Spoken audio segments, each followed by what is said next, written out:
won't find a finer array this side of the strait. Farewell. Out of my sight, wretch. I've no use for a brand. Peaches and pears.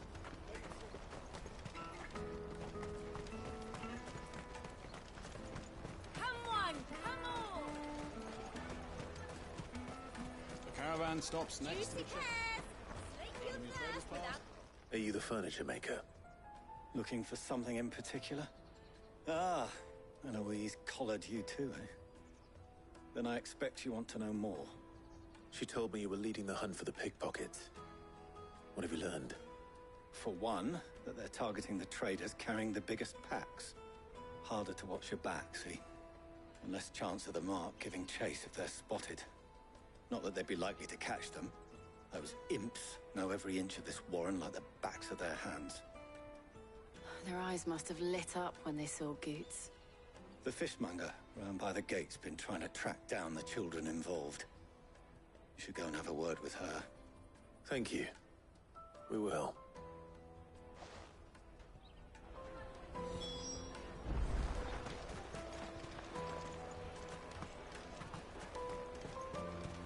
You won't find anything of this quality in Twinside. You should come with me to the Dominion. Life will be different there. Fish for sale! Fresh sorted and smoked! Can I interest you? Ah, sorry. Message from Eloise, is it? She's asked me to help her. To help you find the pickpockets. Is that so? Suppose I better tell you what I know, then. For one, this isn't a family operation. All the traders say the children who stole their passes were dirty, dressed in rags. Street urchins, by the sound of it. We get a lot around here. Orphans from the wars. A few, perhaps. You saw the refugees gathered by the entranceway? They're all looking for a new start in the Dominion and beyond. Some of them take it as an opportunity to rid themselves of unwanted baggage.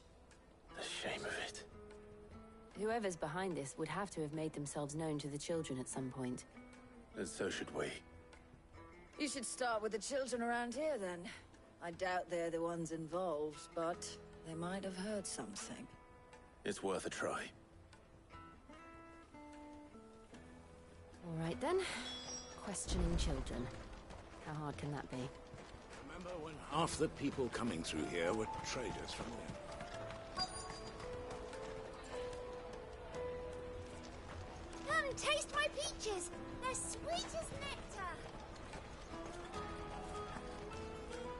Excuse me. Do you mind if I ask you something? Can't stop you. I was just wondering if anyone has asked you to do anything out of the ordinary recently. Anything you grown-ups ever ask us to do is shut up and go away. So guess what I'm about to tell you to do? Sorry. I'll leave you alone.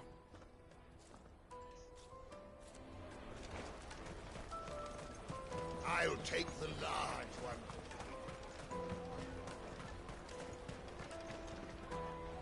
Do you have a moment? What do you want? What I want is to know who's asking children like you to pick pockets. I don't know. Nobody's asked me. What's picking pockets? Do you get paid for it? No, you get in trouble for it. So if they come calling, you know what to tell them.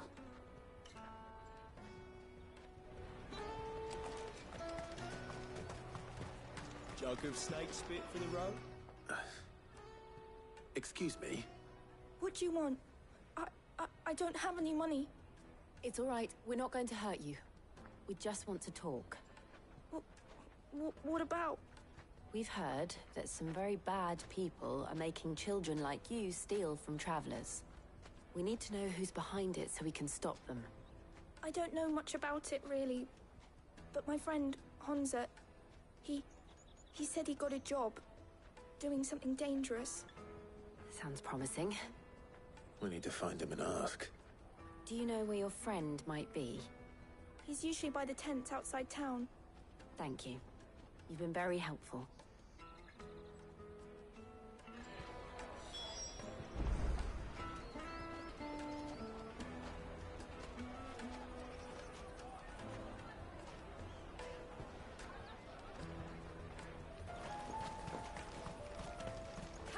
Who's calling Ambrosia now? Peaches and pears. Let me carry your goods. Not here. Water for hire. That's that then. She must have meant the refugee camp. Let's hope he's still nearby. There are no crystals here. We have to keep going. That big fat donkey was easy pickings. He wouldn't have noticed if we'd robbed his boots off him. Yeah. Wish we hadn't handed over the pass, though. Could use one of those things to get out of this dump. Chance would be a fine thing. The moment they found out, they'd string us up by our guts. Would they now?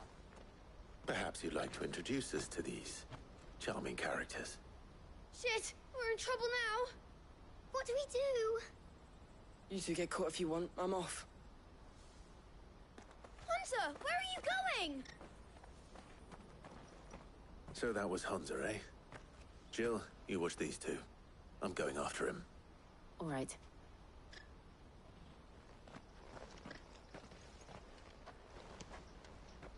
He can't have gone far. I need to find him before his employers do.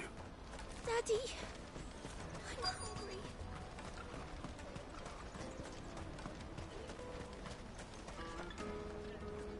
Did you see a boy run past? He stole something from a friend of mine. There was a boy ran back there towards the Chocobo pen, but... Thank you.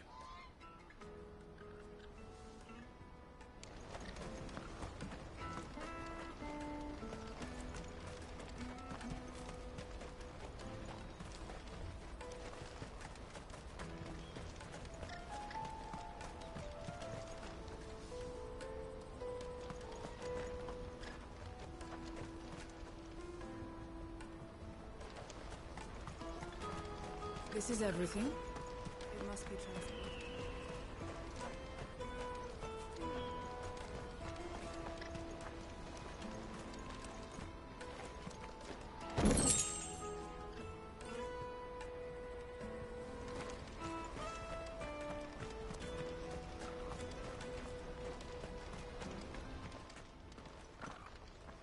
Oh, shit. Cornered. It's all right, Hunter. I'm not going to hurt you. I just want to ask you some questions. Fine. Not like I've got a choice. I'm looking for the people who are making you steal for them. Who are they? Called themselves the Carstones. They said they'd give me good gill if I did what they told me. I knew they were bad, but bread doesn't come for free. Didn't come at all half the time, before I started buzzing for them. You know, if I didn't do it, they'd just pick on someone else. Someone they could push around easier. Hunter. You found him then? Jill.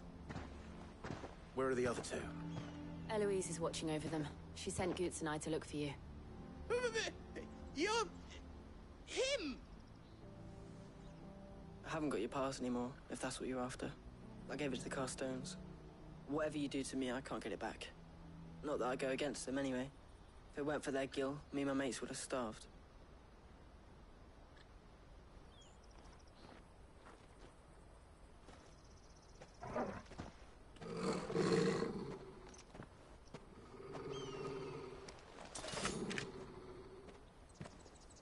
Cowards. You will not force another child to do your bidding. Wait, we're not... Don't hurt him.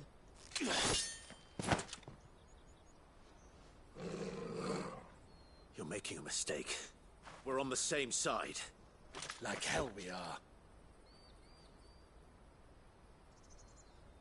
That brooch. Where did you get it? Master Theo? Goots. What are you doing with these people? Unless you're the ones my sister was talking about. Your sister?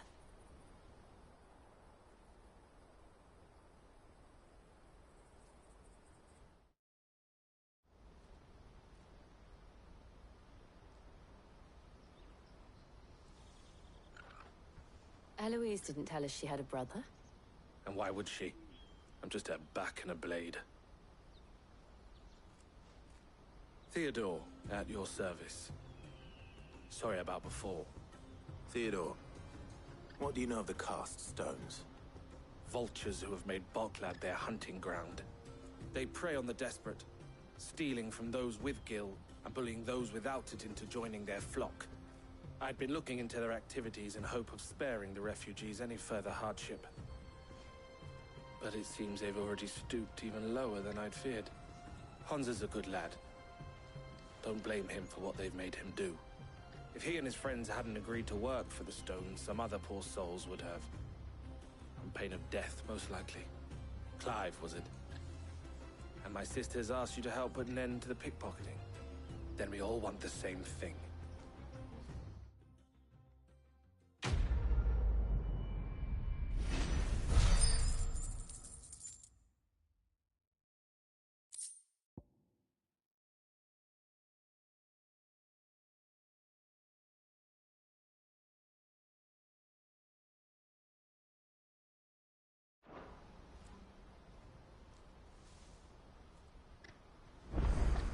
I'm sorry.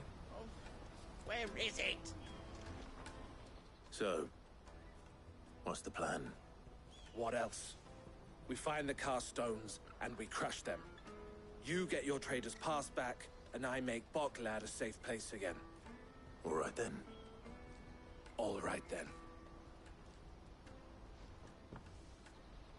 Hansa, where are they camped? Don't worry. They'll never know you told us. Couldn't if I wanted to. They always come to town to collect the passes. Meet us outside the gate. I tried following them once, but they spotted me halfway down the trail. Said they'd string me up. We'll try it this time. Which way were they going? Back down the road towards Leitney's Cleft. To Leitney's Cleft, then.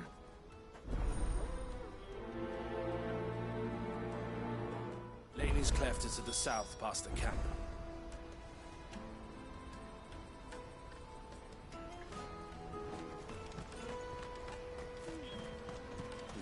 Ambrosia won't help me here.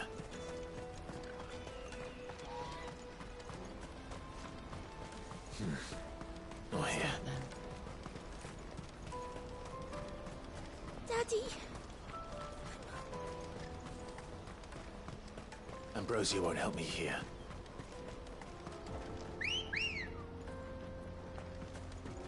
Good girl.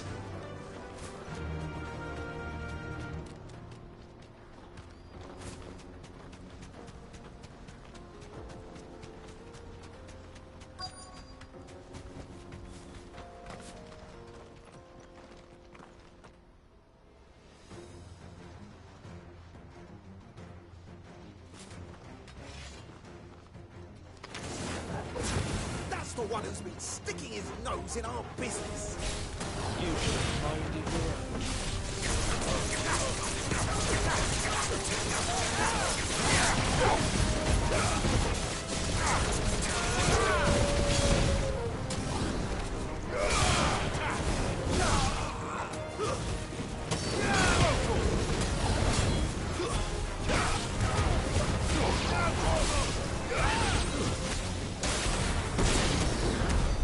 I doubt these are the ringleaders, but at least we know we're on the right track.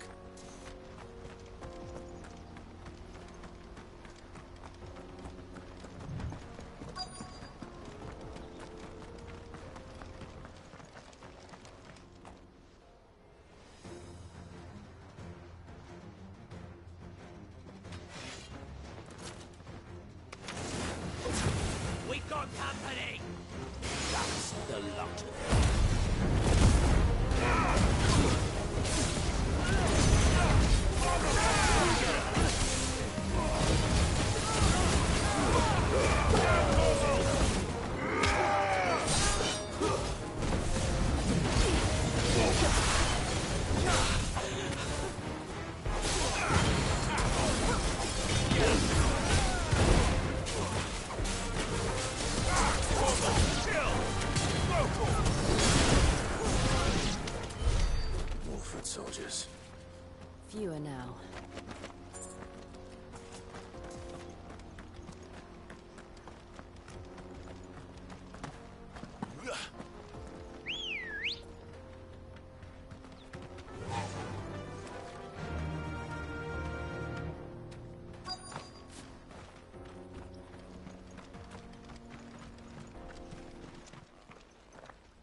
a bad haul today, eh? Aye.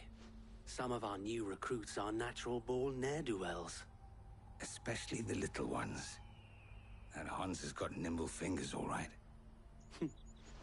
It will be a shame when they chop them off. But till then, let's make the most of it. Scum. The leaders of the cast stones, I take it. They don't deserve any mercy, Clive. I wasn't planning on showing them any. We're ready when you are, Theodore. Oh, I'm ready.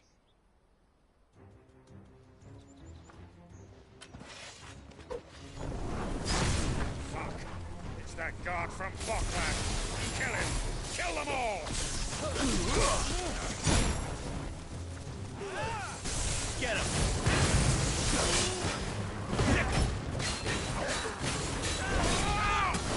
Get him! Local!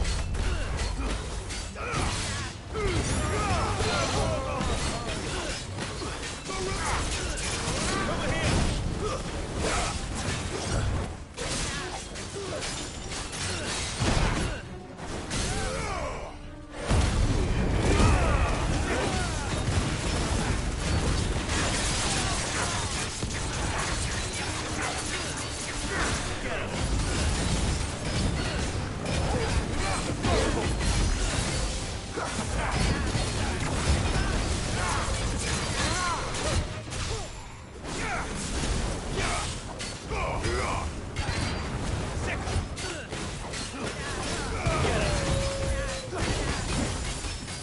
This one.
And they say crime doesn't pay. Gold chains, rings, purses. And traders' passes. Dozens of them. Have the names been changed? Not yet. I recognize some of them. No doubt Goots's is somewhere among them. Now I just need to sort through it all and return everything to the people it was taken from. We should go and give Eloise the good news. Can we leave things here in your hands, Theodore? Of course. Oh, and, be sure to tell her of the part I played, won't you? We'll be glad to.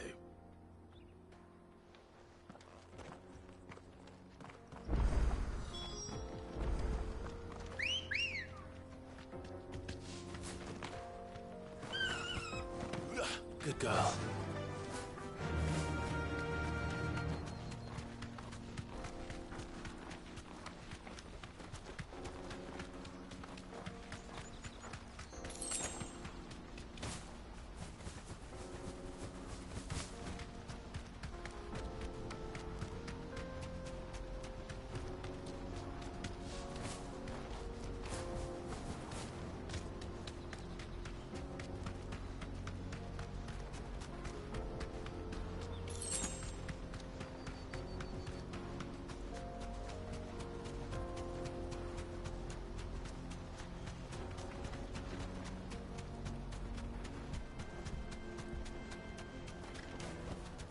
No need to ride from here.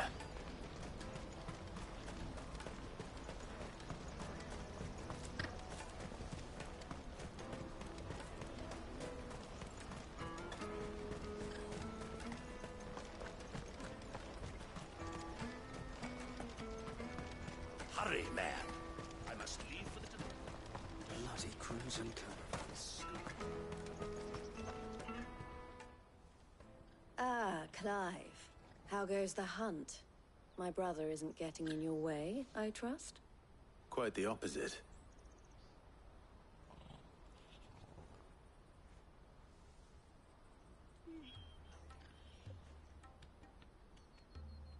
So it was the cast stones who were behind it all. Theo told me he'd been on their trail. And their demise solves 3 problems at a stroke. That of the pickpockets, the bandits pulling their strings, and the passes they were stealing. I only hope yours is among the items you recovered. Only time and Theo's return will tell. Speaking of whom, welcome home, dear brother. You are too kind, Eloise. Here, Clive. Goods' pass. Ask him to keep a closer eye on it from now on, would you? I will. Thank you. El, I've asked our boys to carry the rest of the goods back. Can I count on your help in sorting through it all? Of course. I'll make some space in the storeroom. I expect you'll soon be on your way then. But it wouldn't do to leave without introducing yourself properly. Would it now? Sid. Don't look so shocked. We're on the same side. I don't understand.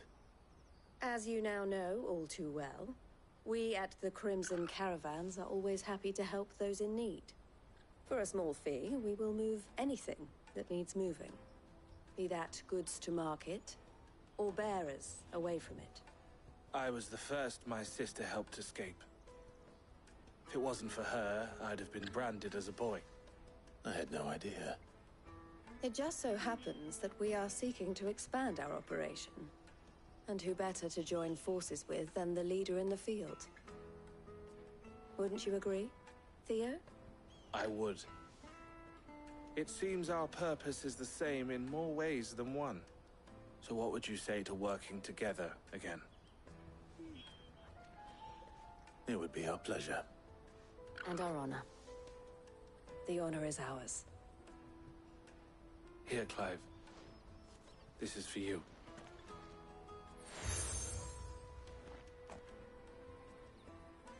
What is it? El has friends in high places, while I have associates in, lower ones. That mark is proof that you're a friend to us both.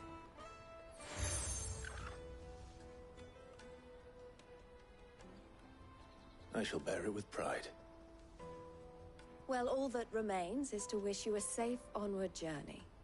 Goots' pass should secure you a place on the caravan, but if you encounter any difficulties, we would be delighted to provide you with a coach of our own.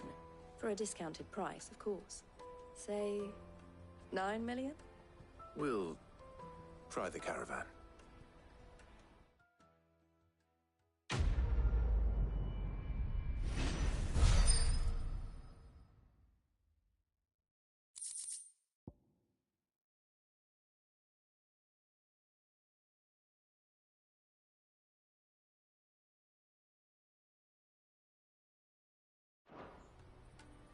Right then. Let's get this back to Goots. And then it's on to the Dominion.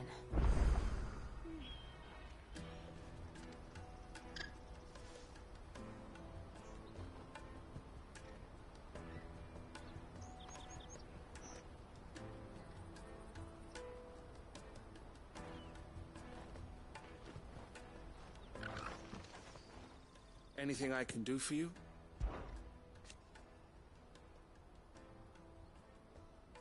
And I wouldn't have it any other way. All the better.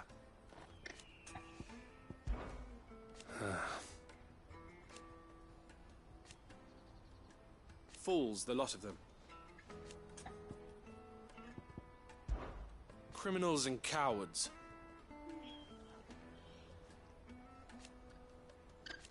So thank you. You're always welcome at the caravans. Ah, Clive. Why, I am what you see. It can be a risky business. Don't worry about Hansa and the others.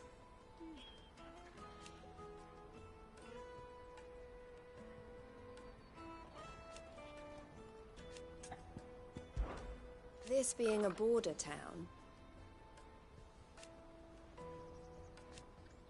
or at least it did. Safe travels.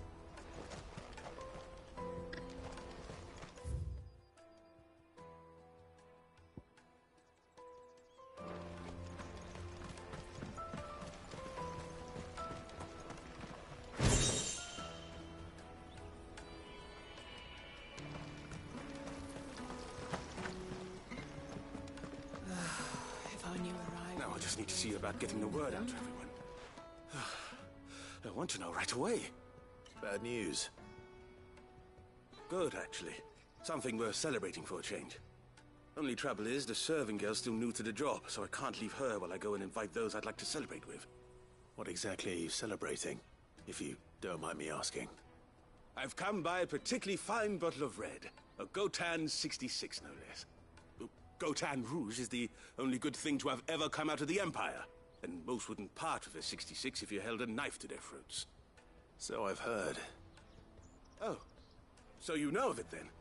Clearly you're a gentleman of taste. A gentleman who might sympathize with my predicament, perhaps? Would you pass the good news to a few friends of mine? I'll give you a little something for your time, of course.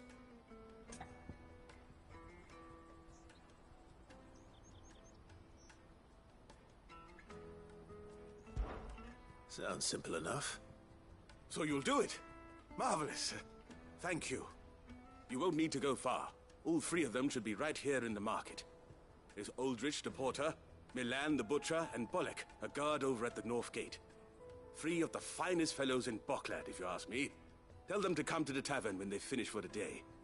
Stop by again when you let them know, and I'll give you your little something. I'll be right back.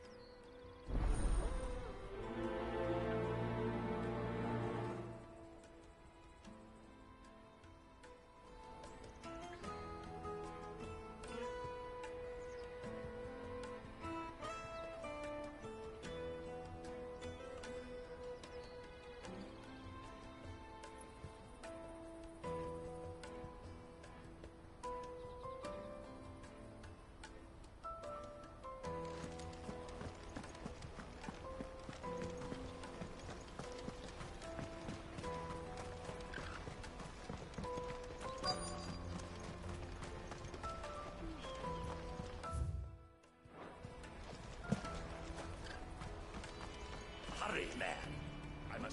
I've been asked to find Aldrich, the porter. I don't suppose that's you, is it? That's me right enough. You need something delivered? The innkeeper sent me. He said there's a cup of Gotan 66 with your name on it when you're done for the day. A 66? Bugger me. If he's just got hold of it now, it must have been in the crates he had me carry down from Sanbrek. From the Empire to Boklad. You must be a braver man than most. That's a treacherous route at the best of times. Such is the porter's lot. There's not a patch of storm these feet haven't traipsed across. It's Oriflamme one day, then off to Canva the next. The farther you're willing to go, the fatter the purse. Which is why there's no shortage of competition for some of the longer routes. I'd say I've done enough for today to earn myself a cup of something tasty. Thanks for letting me know.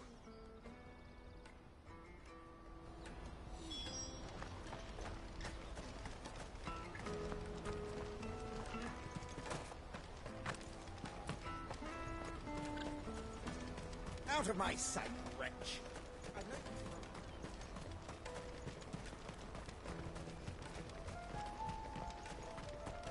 Come on, come on! The caravan stops next to the checkpoint.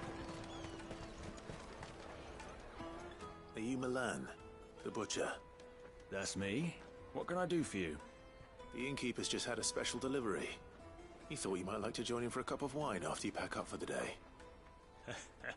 He knows me only too well. And I've got a ham here that will go handsomely with a nice drop. Wine and ham to spare. Bocklad clearly isn't suffering then. Comes with being the place everyone has to pass through to get to everywhere else. Those who travel the Crystal Road bring all manner of goods with them. We get meat from Sanbreque, herbs from Rosaria.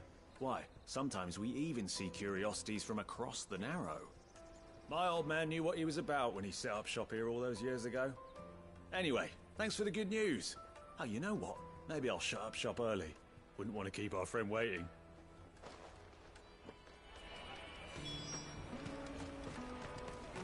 You won't find anything of this quality in Twinside. Tight-fisted sweat. Let us through! I'm looking for Bolek. I was told he'd be guarding the gate. Well, you found him. You're not here to enlist, I take it? The innkeeper sent me. He's just taken delivery of a rare vintage, a Gotan 66. He thought you might like a cup. I've never said no to a goat hand. I'm not about to start now.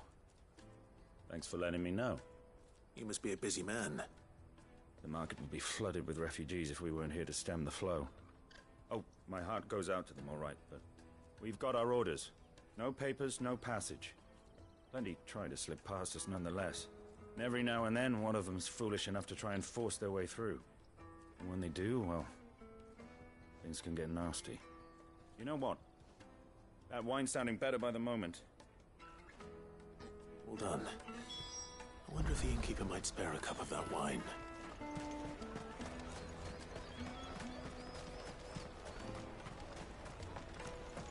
The finest earthenware from the Free City! Did you hear about the Empire's Black Shields? Jug of snake spit for the road?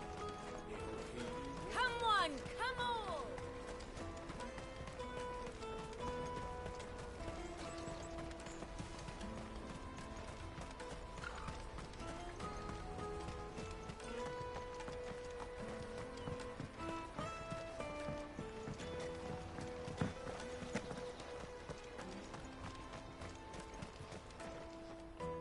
I spoke to your friends.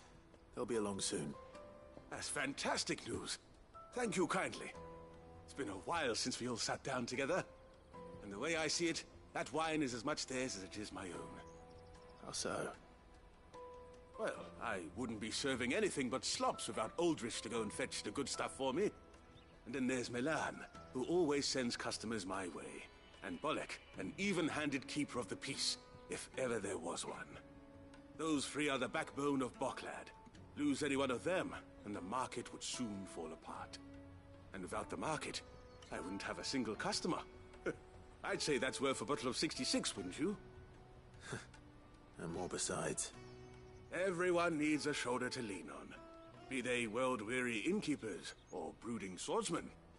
Right, I'd better prepare for my guest's arrival. I hear you had me carrying a bottle of Gotan 66.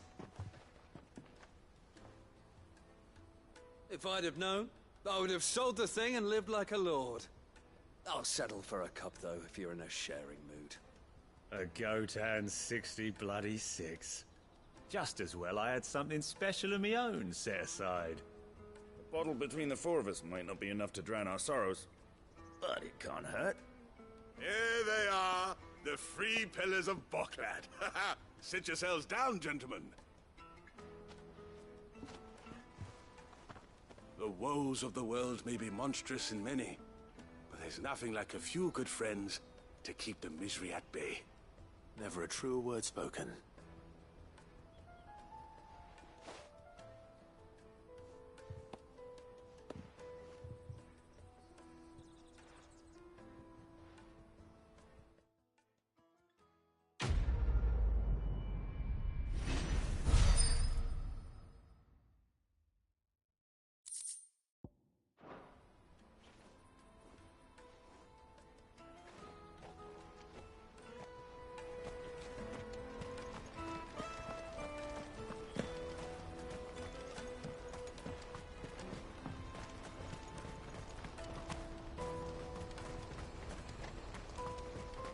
Carry your goods. Pardon me, but would you have that well-notched steel and impressive physique? I have need of a sword for hire, and yours looks to be a weapon well worth the coin. Might you be convinced to offer me the use of those formidable arms? How exactly do you intend to use them? Well, being something of a scholar of Zemeckis history, I wish to investigate the ruins near the city. And I require a rugged companion, lest I find myself waylaid by ne'er-do-wells or the beasts said to roam the area. Should you accept, you will not only earn yourself material wealth, but partake of the true treasure that awaits us there. The rich and storied history of Zemeckis. Well, were you ever party to a finer proposition? My arms are yours. Wonderful! Then come. We must away. But where are we going? Along the old Zemeckis Road, and from there, onward to discovery. Quickly! There is not a moment to lose. Wait. Good luck with your ne'er-do-wells.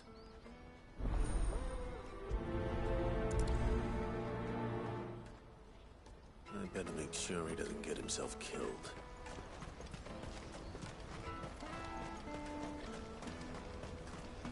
That's that then. Daddy! There are no crystals here.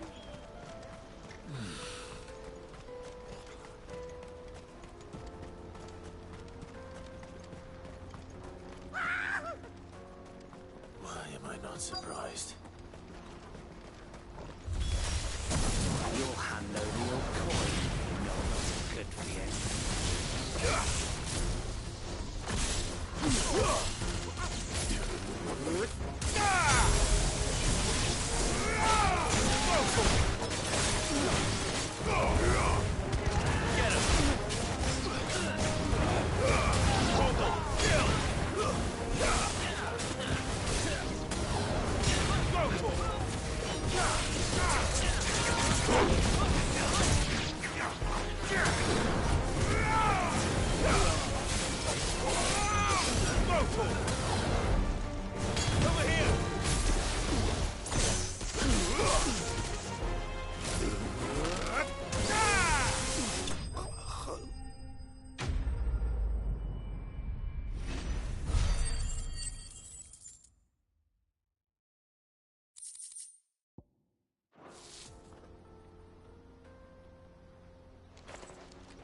Are you hurt? Happily not, good sir. Thanks to your timely intervention. More importantly, we have arrived. Now, feast your eyes upon the marvel before us. Ruins, a relic of the fallen civilization. A sight so common that man is oft blinded to its wonder. Colossal vessels, dashed from the very heavens. Airships, we call them, with very little thought to what wonders such a word might describe. Oblige me if you would. Does anything strike you as peculiar about this particular specimen? Though we ourselves find fallen ruins to be nigh indestructible, whatever gouged the final sin from the rock cleaved clean through the structure you see before you. A tantalizing mystery, no doubt, but merely one of countless enigmas in which Zemeckis history is steeped. Come, good sir. Our expedition continues, and we still have much to learn.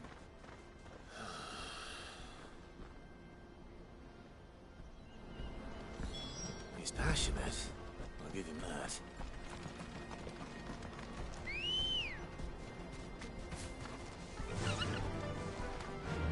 Run like the wind.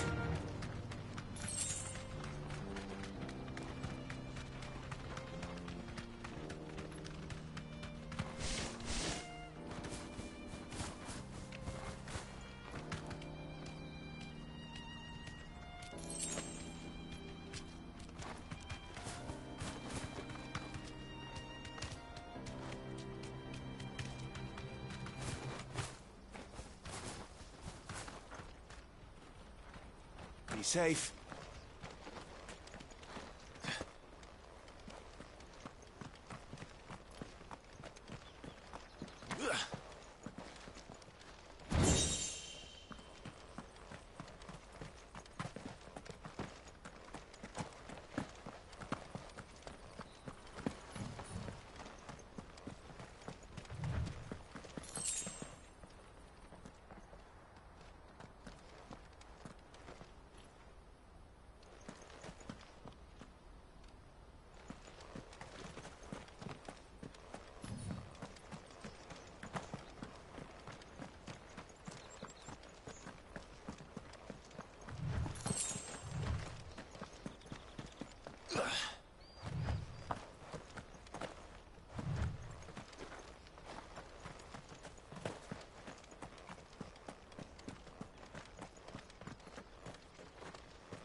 Ready, go? Faster!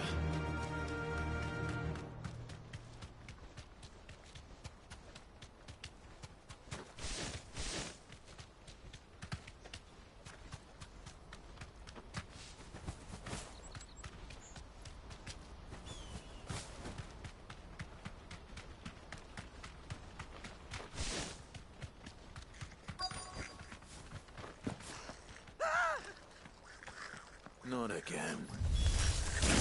All right then. Who's first?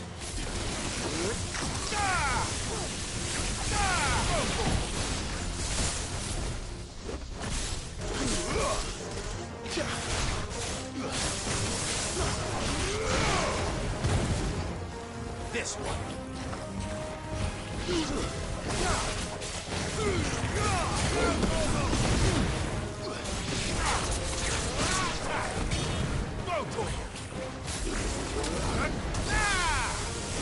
This one.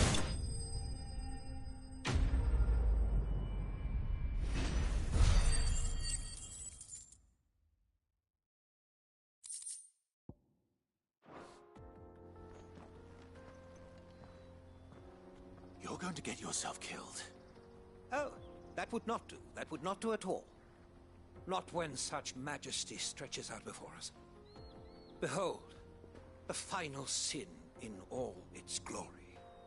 As Moss tells us, a battle was fought here in ancient times. A battle of such ferocity that it tore a great crater in the very land upon which it was waged. In reaching for their holy sanctum, did man enrage the gods, and great was the vengeance that was rained down upon him. Alas, the full truth of the matter is lost to time, though I live in hope that I might see it discovered. But we must not dwell upon such things. There is more yet to see. Onward! History awaits!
Still in one piece? It would seem so. Once more, I am in your debt. And once more, you impress me with your prowess. These were no ordinary foes, but ones we in the field call echoes. Though Moss the Chronicler concurs with the legends in attributing the fall of Zemeckis to a wrath wrought upon mankind by the gods, he offers little in the way of explanation. Could the ruins we see before us here, in all their elaborate beauty, perhaps suggest an answer? Could the construction of such miraculous edifices have been considered an encroachment upon the province of the divine? Alas, all is mere speculation. But one day, perhaps, I will learn the truth. Not if you keep running headfirst into trouble. You are right, of course. And not only have you plucked me repeatedly from the jaws of death, you have proven yourself a willing audience to my ramblings. Glad to help, but didn't you say you came here to investigate something? I fear I may have rather overstated the case on that front. In truth, a captive ear was all I really desired. You see, even my fellow scholars have grown somewhat weary of my musings of late. And so I came upon the idea of purchasing a companion. A captive audience, if you will. That's what this was all about. I am afraid so. And now, my good man, it is high time we returned whence we came. Fine. Just don't go running off this time.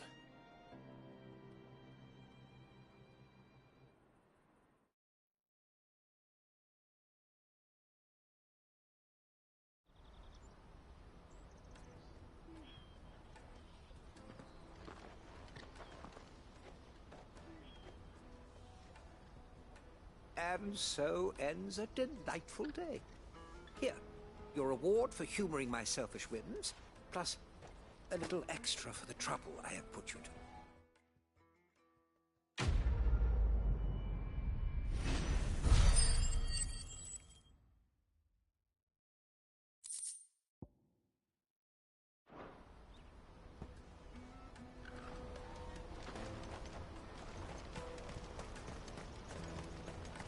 Porter for hire.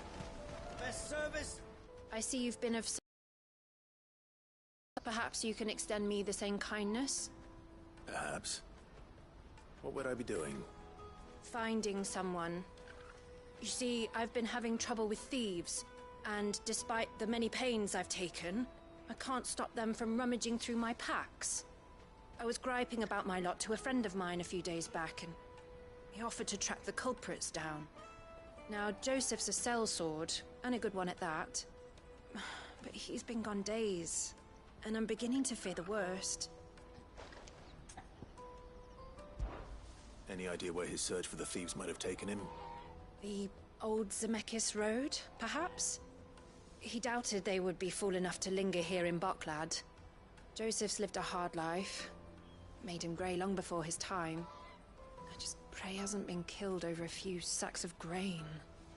I can't imagine there are too many grey-haired sellswords around. Hopefully someone will have seen him.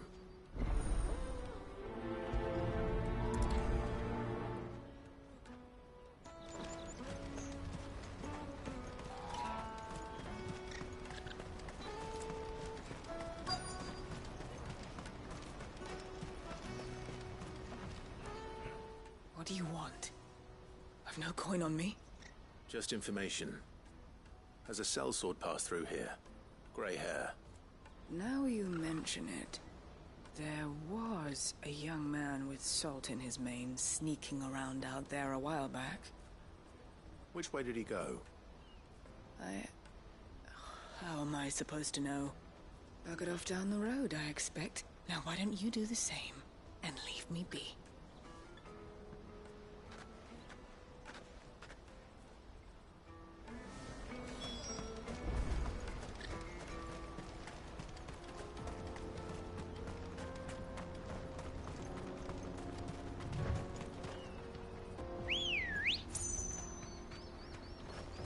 Ready, go?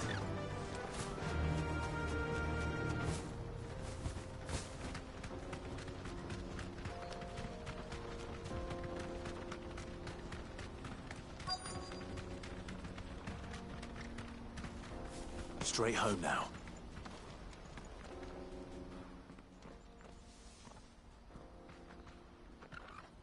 We don't want any trouble. Neither do I. I'm looking for someone. A grey-haired mercenary. Well, we haven't seen him. Yes, we have. We saw him climbing up the rocks. Those ones, over there. Maybe he found his thieves. Mum won't let me near them. She said there's goblins up there, and that they eat little boys for dinner. Shush now. You've said quite enough already. I only told him what you said. I'd listen to your mother if I were you.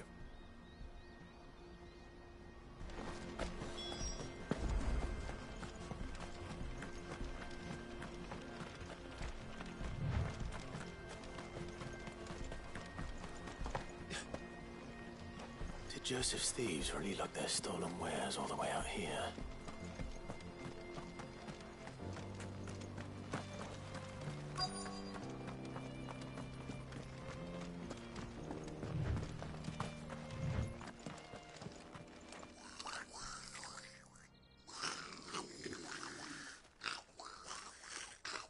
I think we found our thieves.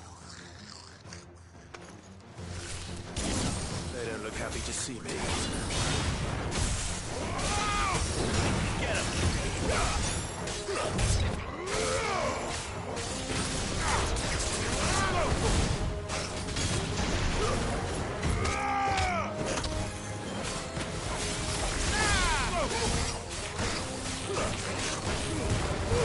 All yours, Trouble!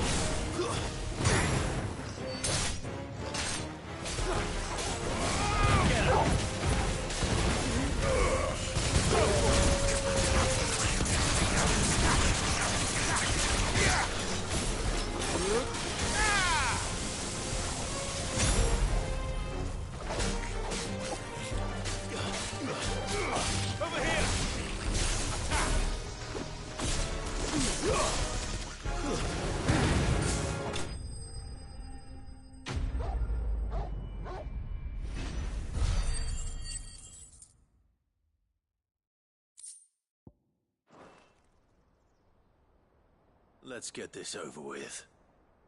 Stop! Don't kill him, he's just protecting his home. Joseph? So the boy was right. I don't know you. Your porter friend sent me to find you. She was worried you might have got yourself killed. Have I been gone that long? It wasn't hard finding the thieves. The problem was knowing what to do with them when I did. I take it things are more complicated than they appear.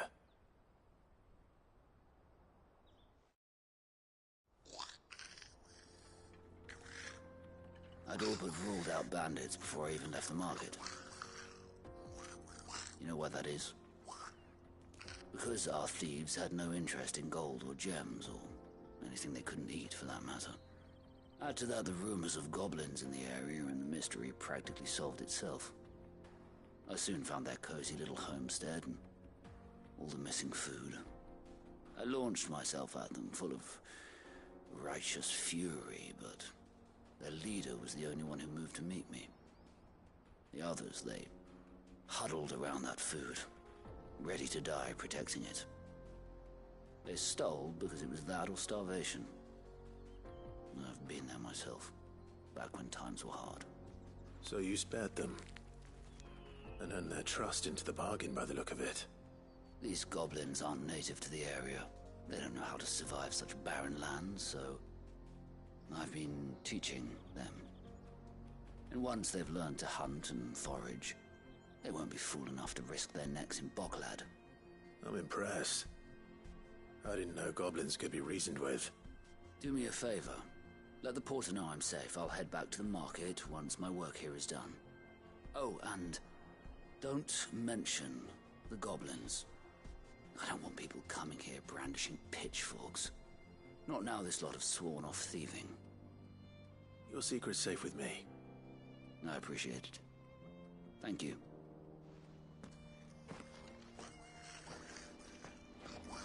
No use calling Ambrosia now.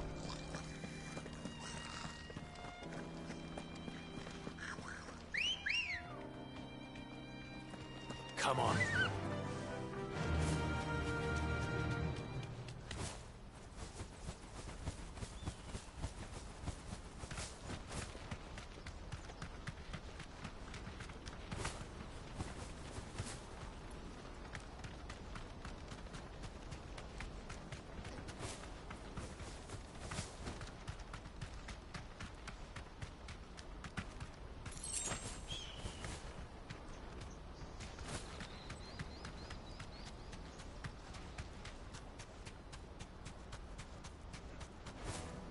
I can walk from here.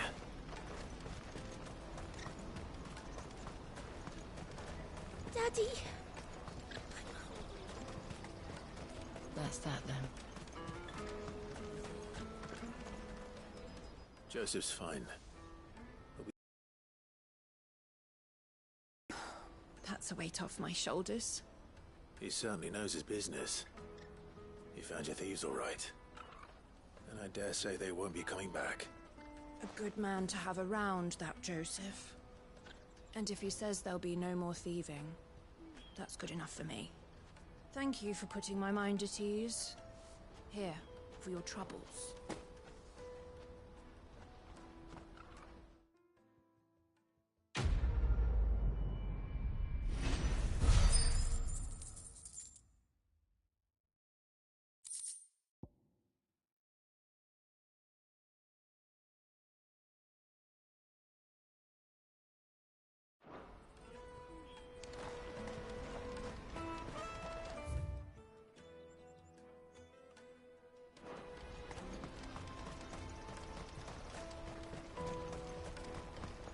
Carry your goods. I'm cheap. Peaches and pears.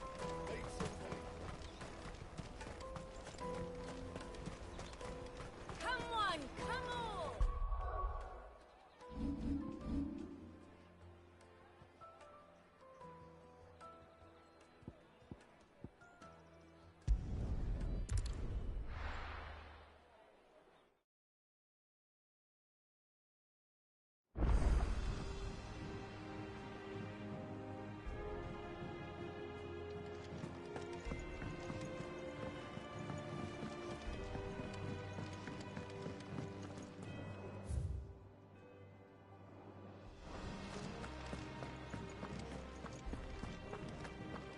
Crack the crystal too.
What could be wrong with Torgor? He seemed well enough when I last saw him.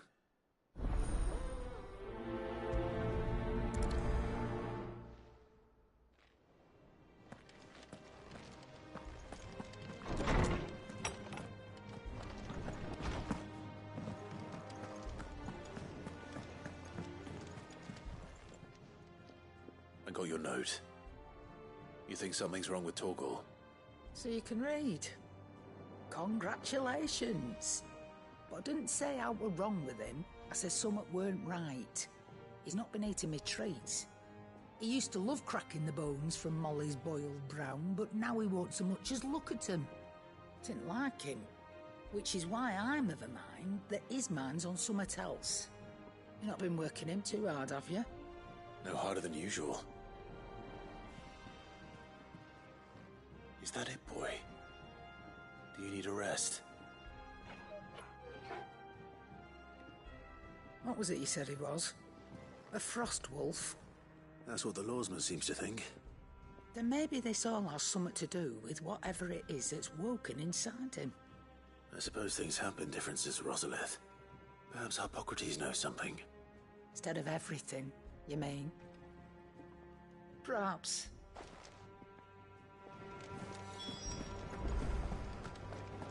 The noble who visited. Was that...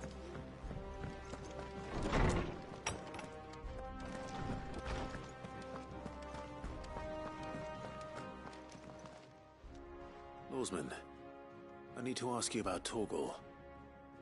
Something's not right with him. He isn't ill, is he? I don't think so. But according to Lady Karen, he seems to have lost his appetite, which is certainly a new development. She says he's hardly been touching his bones of late, and she believes it may have something to do with what happened at Rosalith Castle. I rather think she might be right, though not about his appetite. All canids are instinctively inclined to crack open bones for the rich marrow that resides within, and I see no reason why a frost wolf should be any different. Accordingly, I suspect it is not a lack of appetite that afflicts Torgal, but a surfeit of it. If we assume that his newfound magics require additional nourishment to sustain,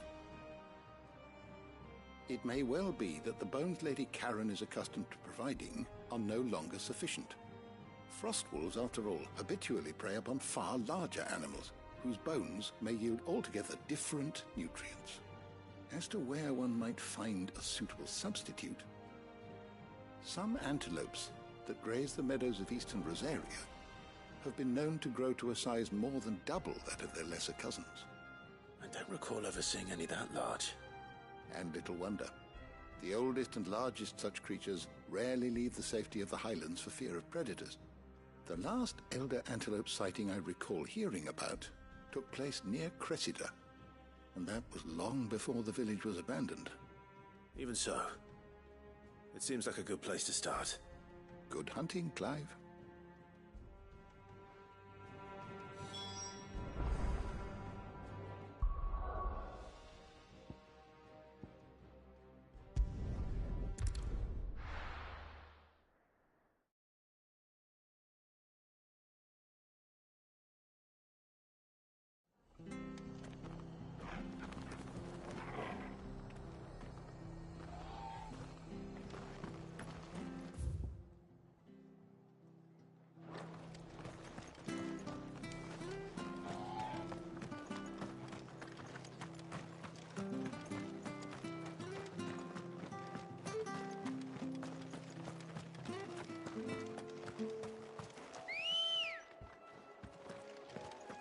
Come on.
certainly quiet. If I were a giant antelope, it would seem like just the place.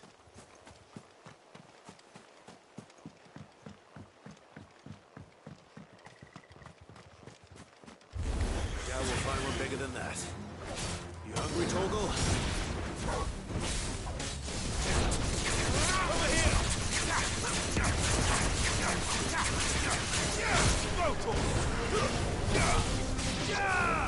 This one!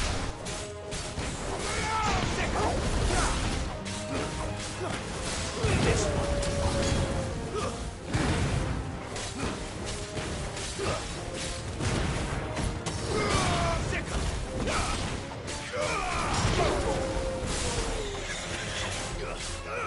Get him! Go for it!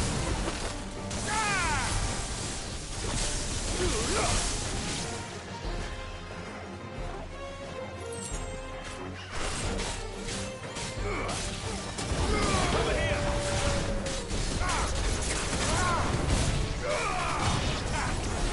This one!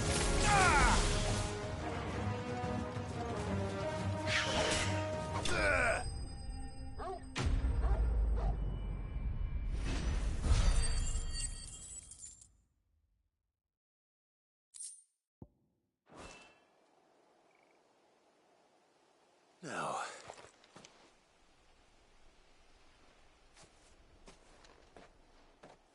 will it be enough, I wonder?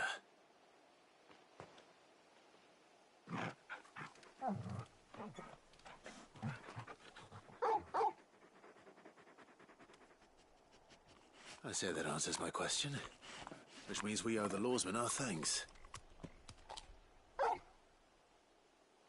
You're just a big puppy, aren't you? A very big puppy.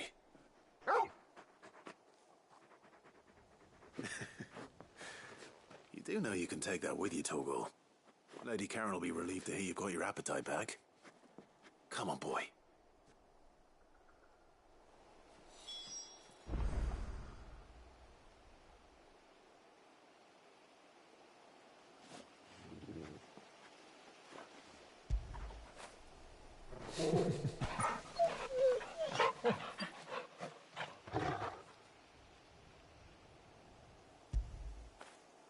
You all right, boy?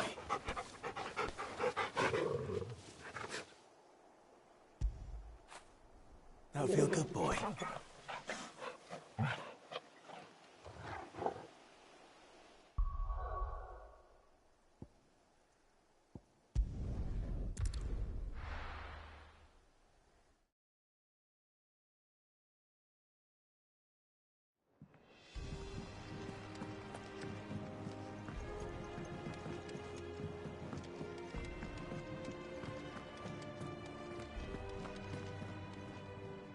I noticed you and Torgal had gone off somewhere.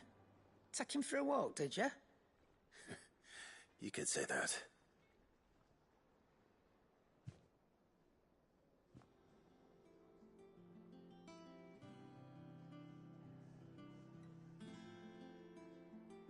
So, Molly's leftovers weren't good enough, eh? That'll teach me for treating you like you're still a pup. All right, no need to shout. Now we know what you're after, I can see about getting some in. Speaking of which, I brought one for later. Can I leave it with you?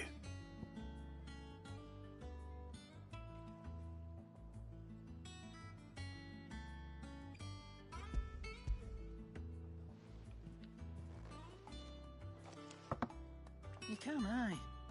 I'm nice like that. In return, you can thank Tomes for me. The bloody know-it-all. I was just on my way to see him.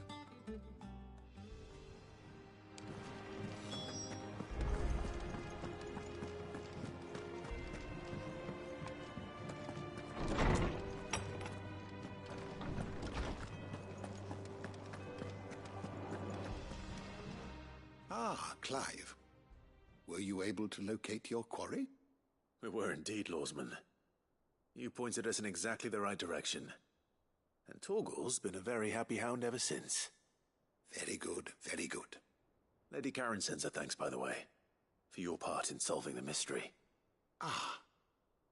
But that reminds me.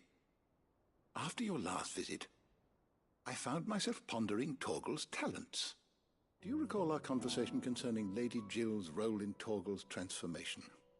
About how she somehow woke the power within him. Precisely that. A reasonable conclusion, I thought. But one which raised certain questions in my mind. You see, the Fenrir of legend served Shiva and Shiva alone. And while the powers attributed to him are certainly impressive, the records imply they are somewhat different in nature to those you described Torgal as having used. What are you suggesting? That Torgal may be the beneficiary of more than one icon's power. Consider that in addition to Lady Jill, he has served as a loyal companion to you, your brother, and even the late Cid. In short, the icons hitherto near at hand, or should I say at paw, have been diverse and plenty, and that number has only grown as the realm's dominance have fallen to your sword. One can but speculate as to how all of this has affected Torgal. He has seemed more fierce of late. And if I am not mistaken, he will grow fiercer still. We are fortunate indeed to be able to count him amongst our allies and not our adversaries. Oh, he's more than an ally. He's a friend.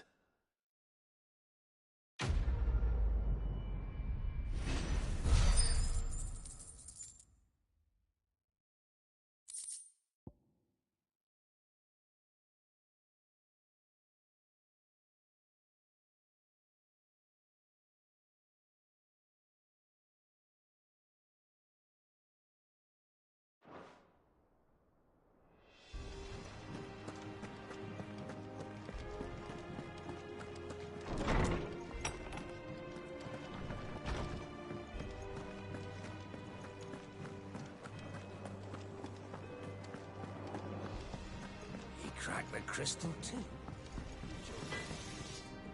What do you need? What's Sancfordian, dear?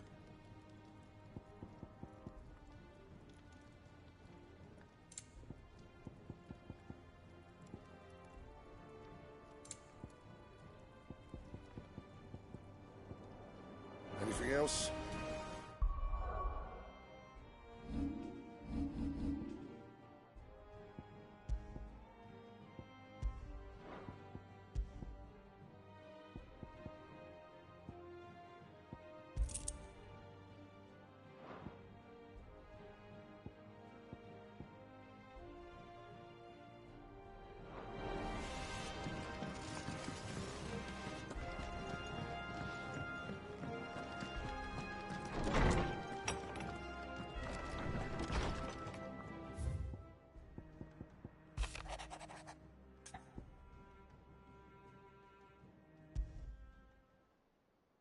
Trouble with the ledgers.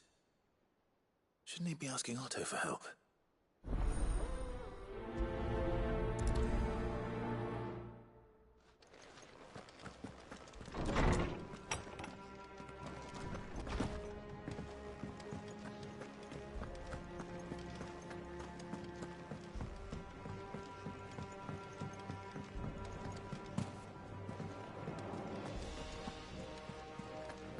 Is that the thing Tomes helped with? Mid told me she was building a ship. Really? That's a ship.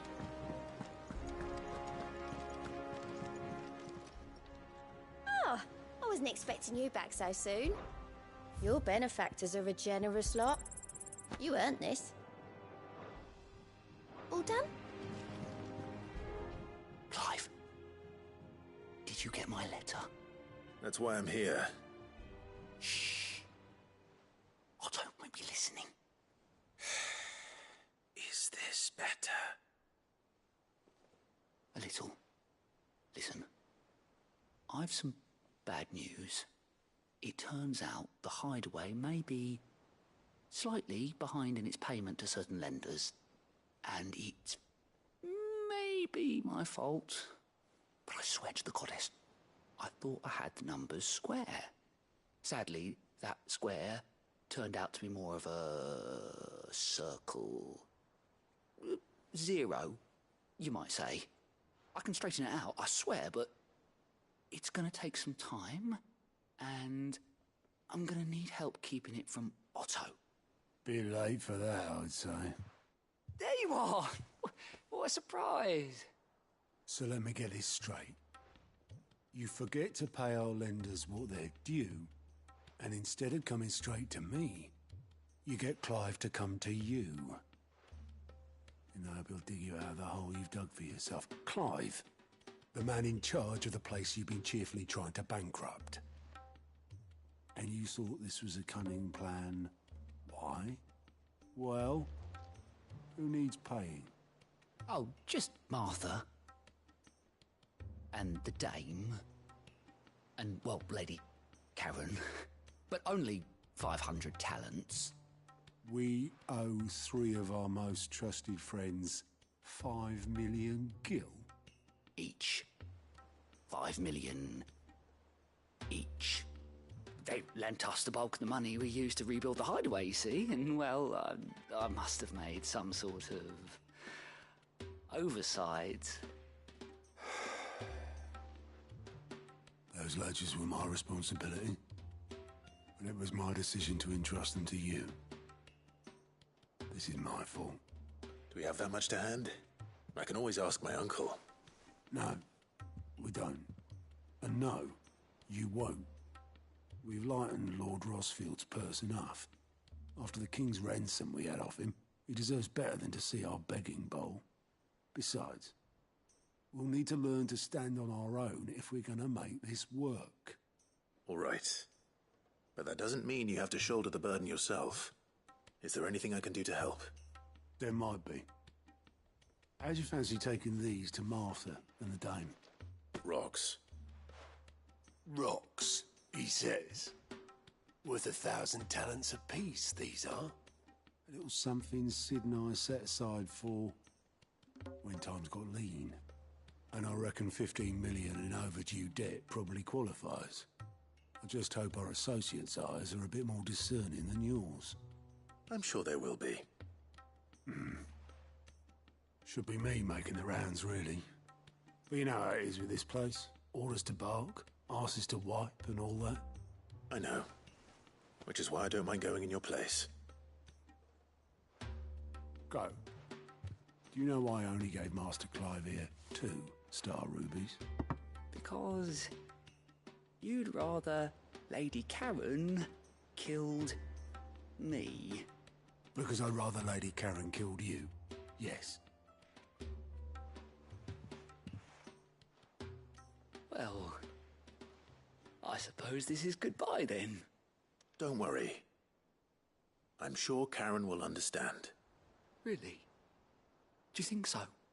No, I don't.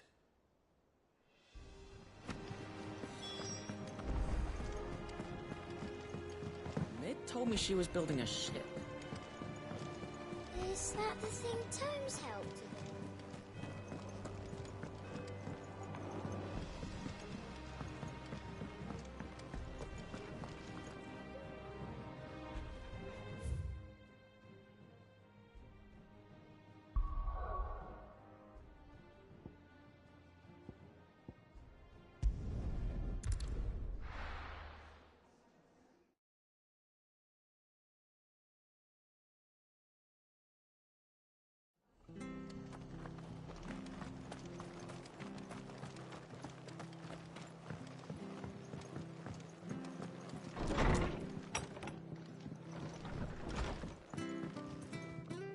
Clive, we weren't expecting you.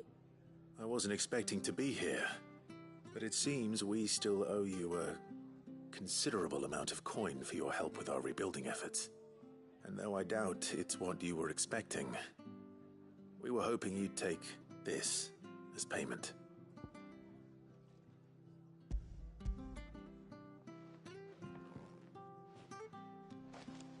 A star ruby? I can't accept this. It's worth at least twice what you owe me. More if you can find yourself the right buyer. Think of the difference as interest. Interest? If word got out I charged that much, no one would ever borrow from me again. Anyway, why are you the one here asking me about this? I'd have expected Otto. Bit much sending the Lord Marquis out to settle your debts, isn't it? The old goat working himself to death again? Something like that. Most days I think he's the only reason the hideaway's still standing. Same as always, eh? Back when the place was nothing but a twinkle in the eye of a recently retired Lord Commander, word is he was the first one Sid reached out to. Probably knew that without his strong arm and level head, the idea would never get off the ground. Sid may have been the face of the hideaway, but Otto's always been the backbone. And when Sid passed away, we were all worried that would be the end of it. That Otto would just give up. His death was hard on everyone. But it must have hit Otto hardest of all. But he didn't give up, did he? Quite the opposite, in fact.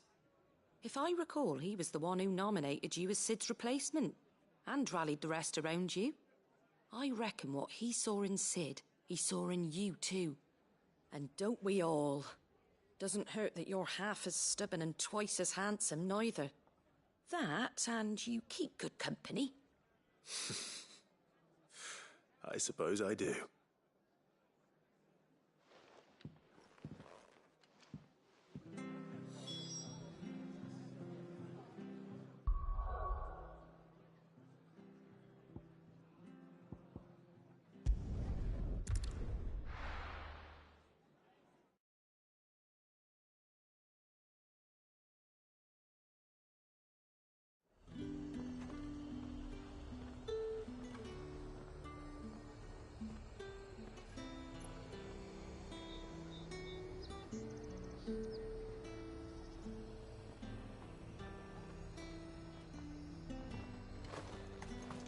There's talk that the Glassgate flood has finally spread. How the hell is anyone supposed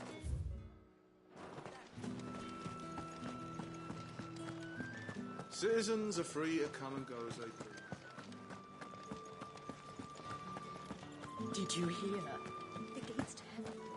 I want to see. What am I going to do without Sweetwater and Olive Talc? Milady, I come bearing gifts. Gifts? Whatever is the occasion.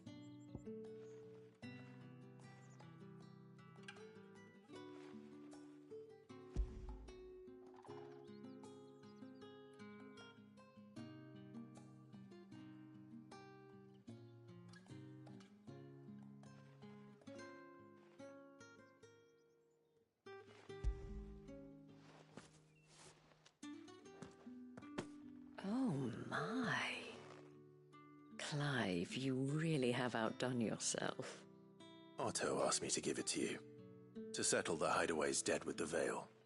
And to compensate you for the time it took us to do so. You disappoint me, Clive. I thought you might finally be warming to me. Tell Otto he can keep his baubles. I tried to tell him as much the first time around. The man owes me nothing, nor does the hideaway. My contribution to the restoration effort was made freely and willingly. It was the least I could do. You once told me Sid did you a kindness. I'd like to do the same. Please, accept it. For my sake. And for Otto's. For all of us. For all you've done. It is rather fetching, isn't it? Very well. Otto is lucky to have you, Clive. I doubt anything could ever replace his son. But you and the others at the hideaway are the closest thing he has to family. Otto had a son. Long ago. Yes. Sid told me Otto lost him when he was just a boy, and blamed himself for not being able to stop it. I don't know how it happened, whether there was anything he could have done, but it was clear that it weighed heavily on him. I didn't know. How could you have? I doubt anyone did. Besides Sid, I've never met a man more keen to bear his sorrows in stoic silence. An ill habit, given that both have always been surrounded by friends desperate to help them. I'm beginning to see that.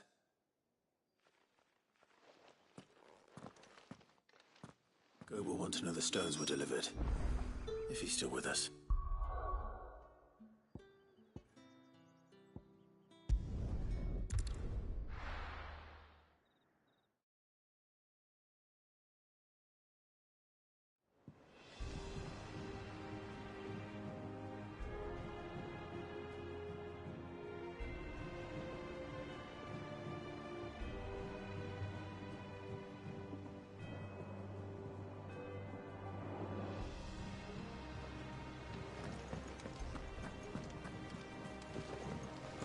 Is that the thing Tomes helped? Mid told me she was building a ship.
Goat. Still alive, I see. So Lady Karen accepted the ruby. Ah, about that. I tried my best, but she was just too stubborn to take it. She threw it right back in my face, in fact, and told me I could stick my stupid stone where the sun don't shine. Karen refused payment. I hope it wasn't something I said. I'm sure you were as tactful as ever. Let me see what I can do. Oh, wonderful. I hope you have better luck than I did.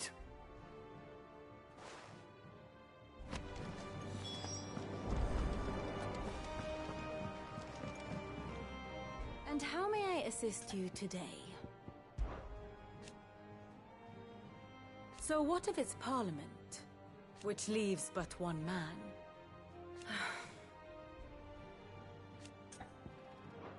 Don't let me keep you.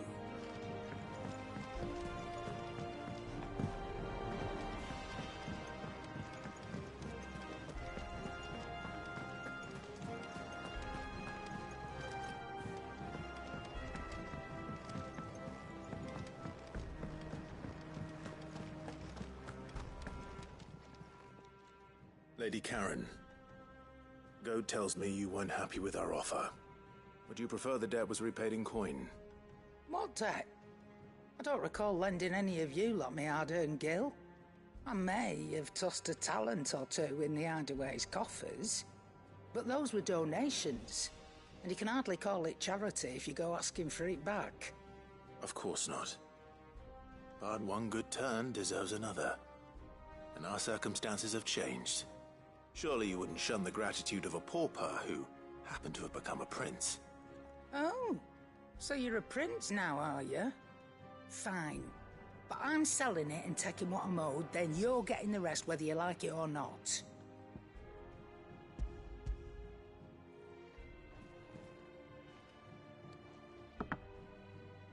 Where'd you even get this?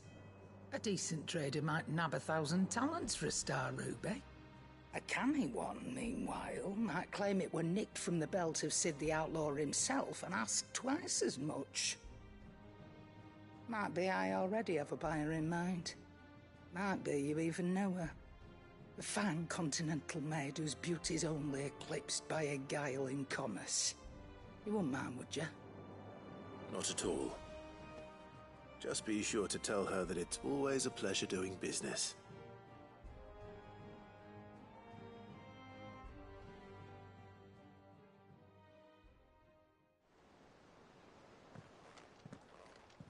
I hear you ended up delivering all 3 stones. Thanks to this lump. I sometimes wonder what I pay you for. Speaking of which, I still haven't been paid last month's wages. Oh, so you remember what's owed to you then? Get your ass behind that disc of yours and don't get up before those ledgers are square. Right away.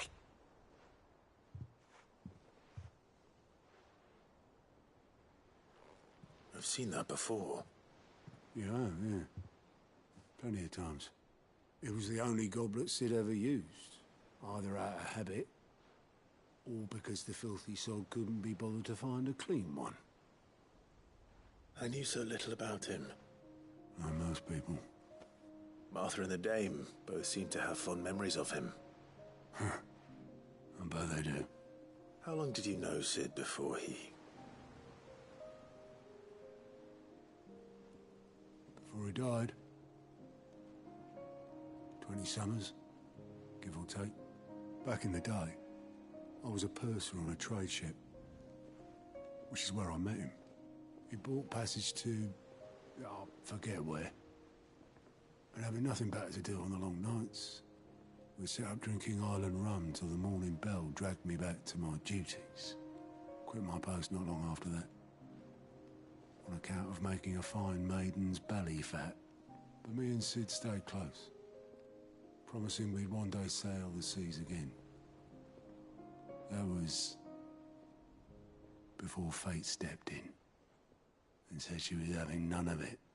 The magic woke inside my son soon after his first name day, and there was no hiding his knack. Couldn't you and your family have... My family were the ones who summoned the constable, wanted the monster taken away. I couldn't turn my back on him, forget what I felt, and I couldn't for the life of me understand how they could. Luckily, Sid was of the same mind as me. It was him who stood beside me when all I wanted was to tear the whole world down. Him who cried for me when I had no tears left of my own. Him who swore he'd do everything he could to stop it from happening again. And he was true to his word, too. Left the Royal Army once and for all.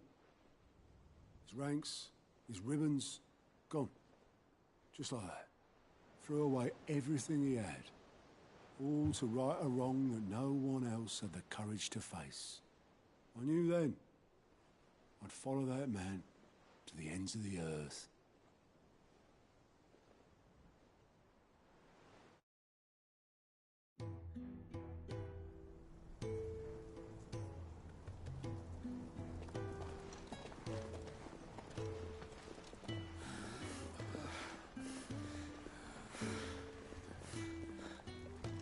He was always too clever for his own good, was Sid. Saw the world for what it really was, while the rest of us were content to go along with the lie we were shown. And it can't have been easy, bearing that burden alone.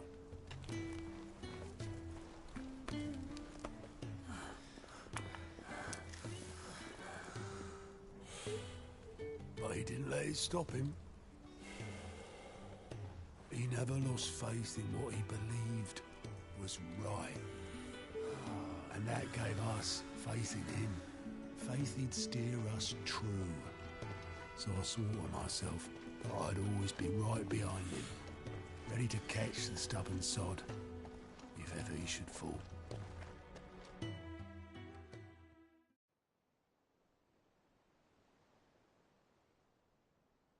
couldn't even do that.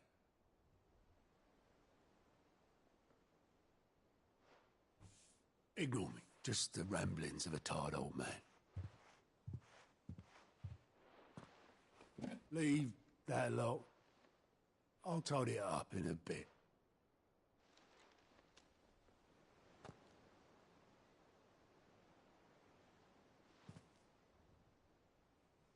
This is Sid's handwriting.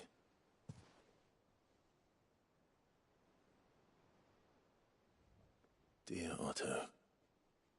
I may be drunk, but I wanted you to know this place would be fucked without you. Love you, you grumpy old sod.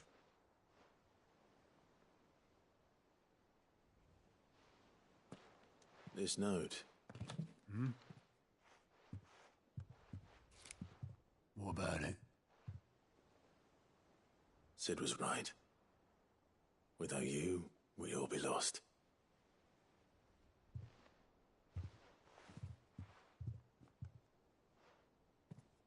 He should have bloody well said so then.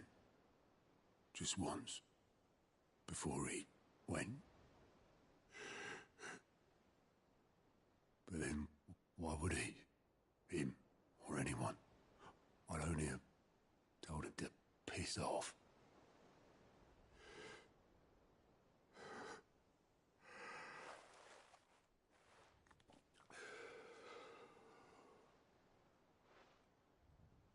You're wrong, though.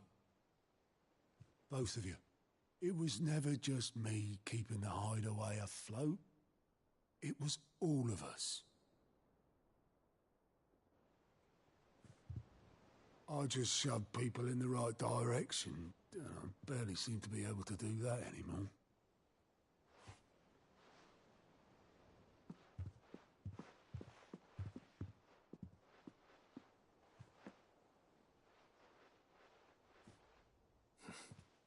Would you rather goat were at the helm? Well, maybe I've got a few more years left in me. I'm going to hold you to that, Otto. Before you go, Sid would have wanted you to have this. But that's... This'll do me just fine.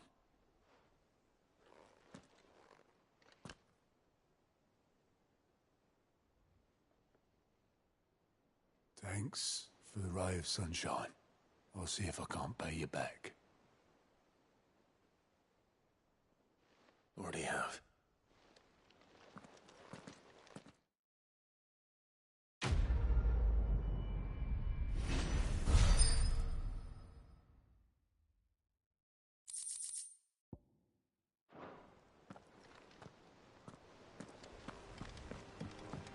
Mid told me she was building a ship.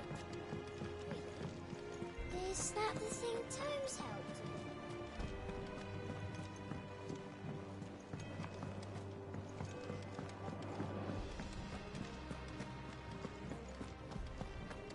He cracked the crystal too.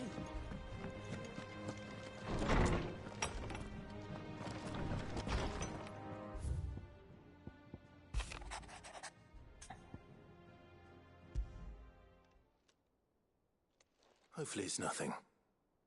But I should speak to Blackthorn just in case.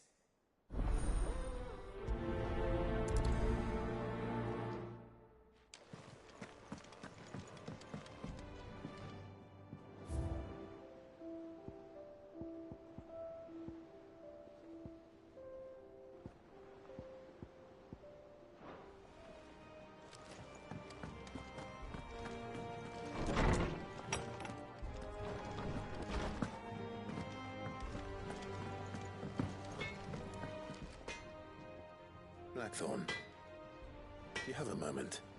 Not really, no. This won't take long. I just wanted to ask how you're getting on. August was worried about you, and you might still be doubting your craft, even after learning the trick of that cuirass. Is there something else weighing on your mind? Perhaps sharing your thoughts might help. That bastard's like a dog with a bone. Still, he's got a keen eye, I'll give him that. He's just, well, Karen showed me something.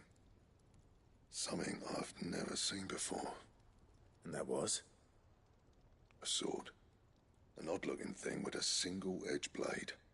The metal itself wasn't anything to write home about, but fuck me, the edge on it.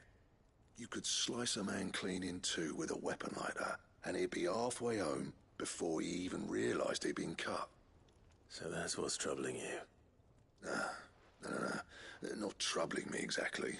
More distracting. Can't stop thinking, how do you get an edge that sharp? It's driving me mad. And if you knew how to do it, we could arm the curse breakers with even better blades. That's about the size of it, yeah.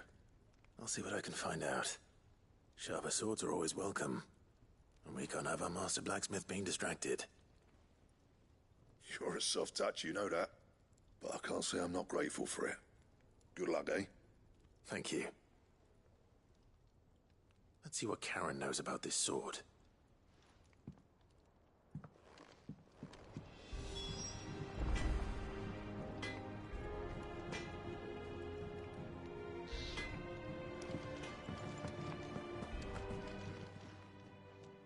You're looking well, Karen. What do you want? Out with it. I want to know about the sword you showed Blackthorn. Single-edged and extremely sharp. Running around after him again, are you? I suppose I am, yes. But I need to help him find out how to work an edge like that. It's driving him to distraction. Little wonder, I suppose. There's not many like that make it as far as the twins, and those that do go straight into private collections. Which made it nice and easy finding a buyer. Can you tell me who bought it? Where is it now? You think I tell people who my clients are? Suppose you're not likely to go nicking him off me, are you now? Fine. If you stop mooning at me like that. Lord Ignac's the man you want. Dalmekian bloke. Collects weapons and the like. And he's got more money than sense, which is why he's one of my favourite clients. Reckon he'll still be at the inn in Dalamil, where I left him. Thank you, Karen. Oh. And he's a touch eccentric. If you take me meaning. I appreciate the warning.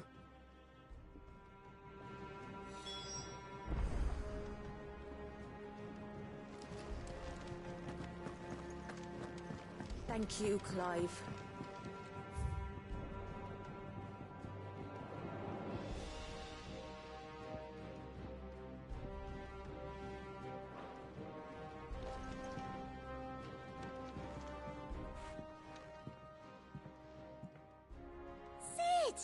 Look what the Cursebreakers brought back from Dalmekia. Said they were all the rage in Dalamil. Looks sort of funny if you ask me. I'll be damned. Have you had one before? Something smells good. What are we having? Bombs! And they are good. You should try one.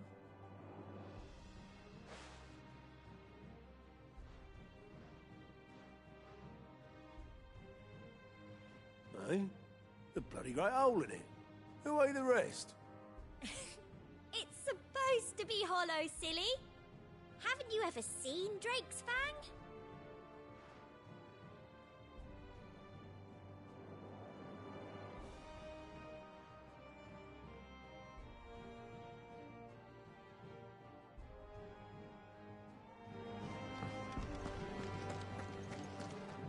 A seed of ingenuity. Ivan's newest dish is a masterpiece. Once you get over the urge to gag, that is.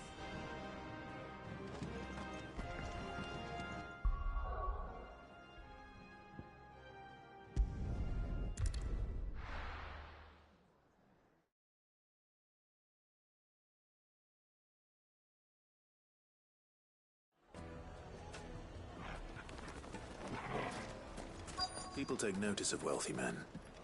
Shouldn't be too hard to track down Karen's collector. They're saying Drake's Fang is gone. The whole Mother Crystal gone.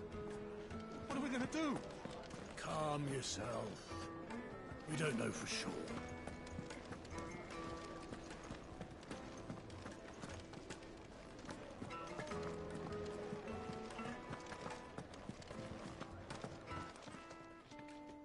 My reputation will be ruined! Ruined! Calm yourself, Lord Ignac, I beg of you, before you do yourself a mischief. Pardon the intrusion, but... Out! Get out! I paid for these rooms so I wouldn't be disturbed. Leave me be! Please, allow me to apologize. His lordship is going through a difficult time, and he's never been fond of guests arriving unannounced. Radim! Get rid of the filthy oaf this instant! Very good, Lord Ignac. Would you mind stepping outside for a moment?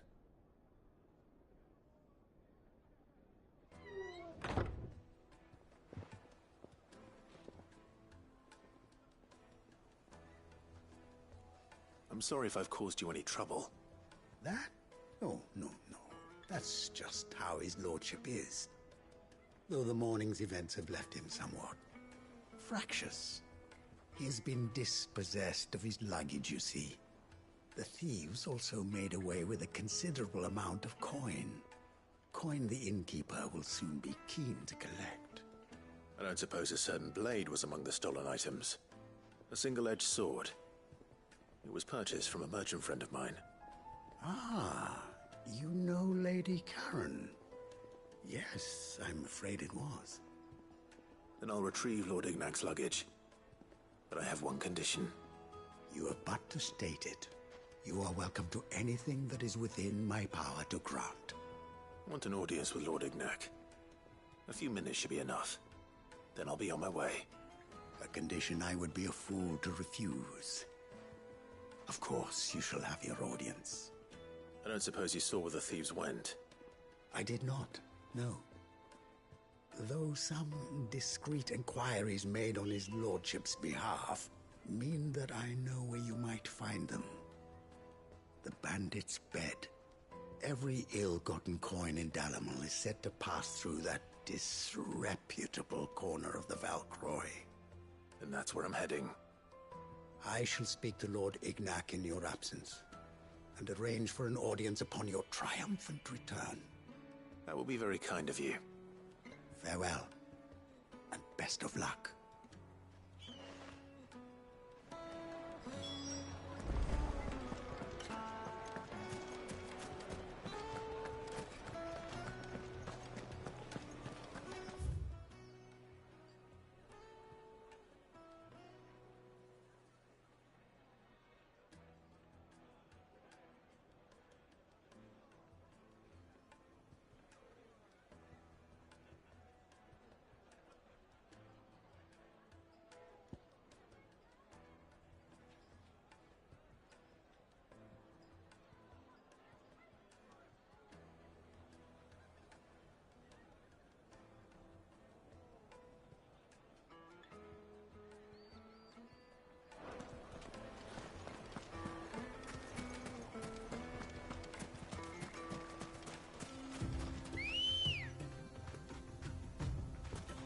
Come on.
got company! Come on, let's tear the bastard's head off! Over here!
This must be Ignac's luggage.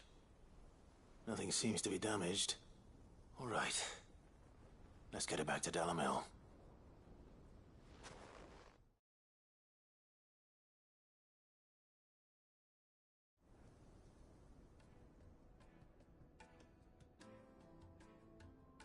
I hear I have you to thank for the return of my effects. What shall I call you, my good man? Wyvern. Glad to make your acquaintance. A formidable name indeed. Well, Wyvern, I appear to be in your debt. Redeem here tells me you wished for an audience. Is that all? A few moments of your time should suffice, yes. You're a peculiar fellow, Wyvern. All right, speak.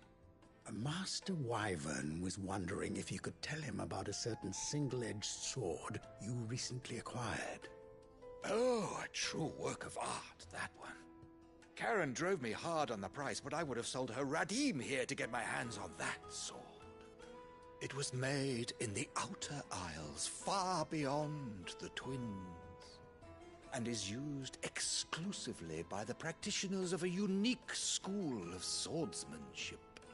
They believe no combat should ever exceed a single strike, and hone their blades to such perfection that none ever does. Each sword is made for that one perfect stroke, and for that stroke only. They crack upon a second blow. There's a brutal sort of beauty to it, really. But how do they hone such an edge? Fine question. Why, they use a whetstone, of course. Whetstones, rather. A whole array of them, ranging from the coarse to the fine. 10,000 licks with the sharpening stone, then 10,000 more. But it is the final stone which lends the blade its legendary sharpness. A mineral quite foreign to this great realm of ours. And that is the key. The secret ingredient. Wyvern, it occurs to me that my little lecture is hardly equal to services rendered. Take this, together with my regards. The very stone of which I spoke, far rarer among collectors than even the blade itself, and a far more fitting payment. Thank you. Pardon the intrusion, my lordship. However, it is long past time we prepared ourselves to depart. So it is. I am locked in bitter competition with a rival collector of curiosities. I am one step ahead of the unscrupulous scoundrel, but he is hard at my heels. And there are many other collectors out there. Too many to count, but only one do I consider my nemesis. Lord Byron Rosfield. And is a perennial thorn in my side. I can imagine. Farewell, Wyvern. May our paths cross again. Radim, we mustn't dawdle.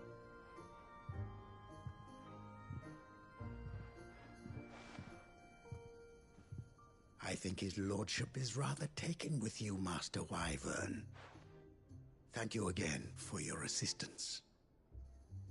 Coming, my lordship. I'll be right there.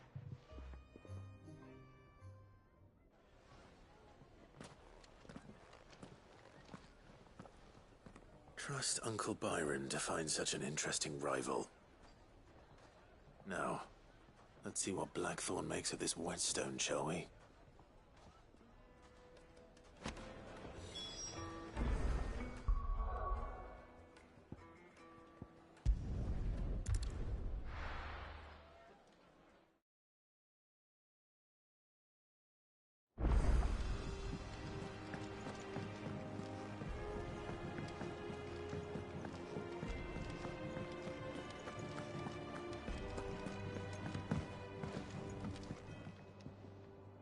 Sorry for the wait, but hopefully you'll agree it was worth it. You learned something about that sword, then? I did better than that.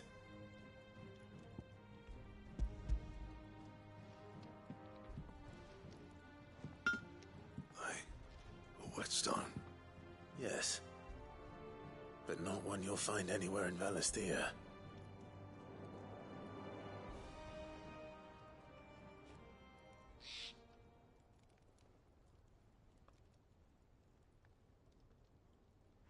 No wonder I couldn't get the same finish on the grinding wheel.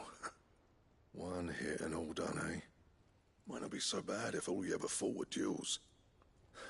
Good luck on the battlefield. Your second opponent would be your last, no matter how good you were. Even so, is there some way it could be used to give the Cursebreakers an edge? I think so, yeah. With this whetstone and the right kind of steel, I could probably even make a twin of the blade that rattled me. But there'd be no replacing this little rock once I worn it down to a sliver. I reckon we get a dozen swords from it, if that. Swords that the Cursebreakers wouldn't know how to wield properly, and that would see them through a single fire piece. Nah, no point trying to copy that thing. Be about as much use as a wax anvil. But finishing our blades with a whetstone this fine, now that's something to consider. And what's finer than fallen masonry, eh? Or more hard-wearing, for that matter. Just imagine it. Good Valisthean steel with an edge as sharp as any found in the Outer Isles. I won't make a copy, nah.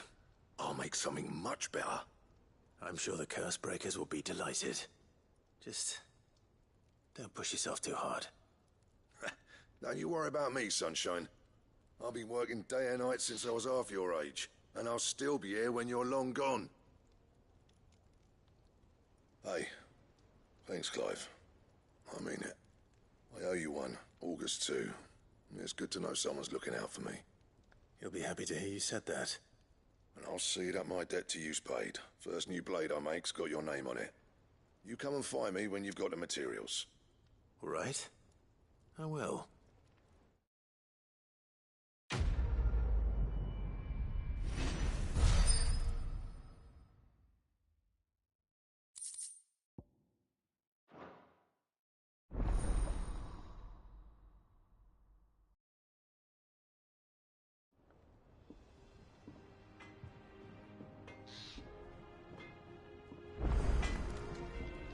What do you need?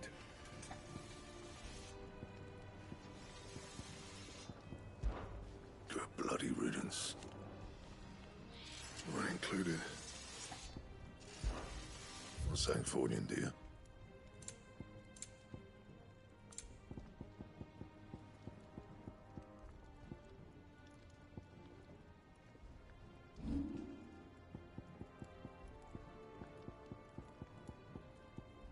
That it? Fine.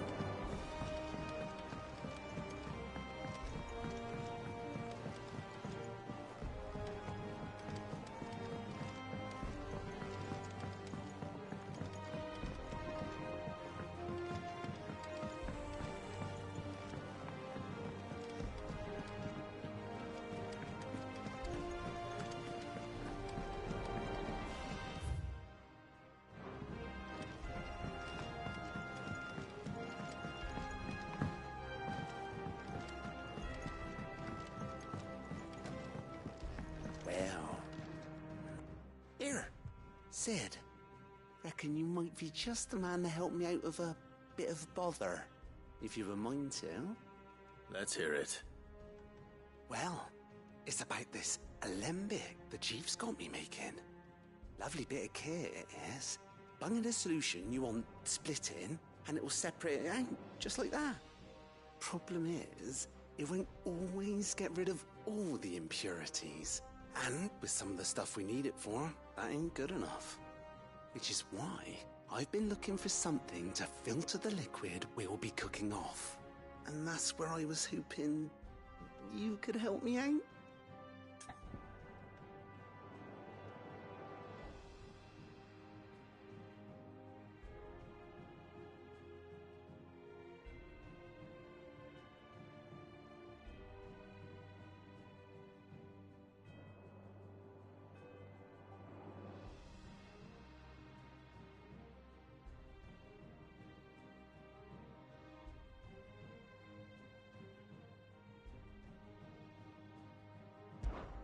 I imagine Ty could get some use out of this alembic too.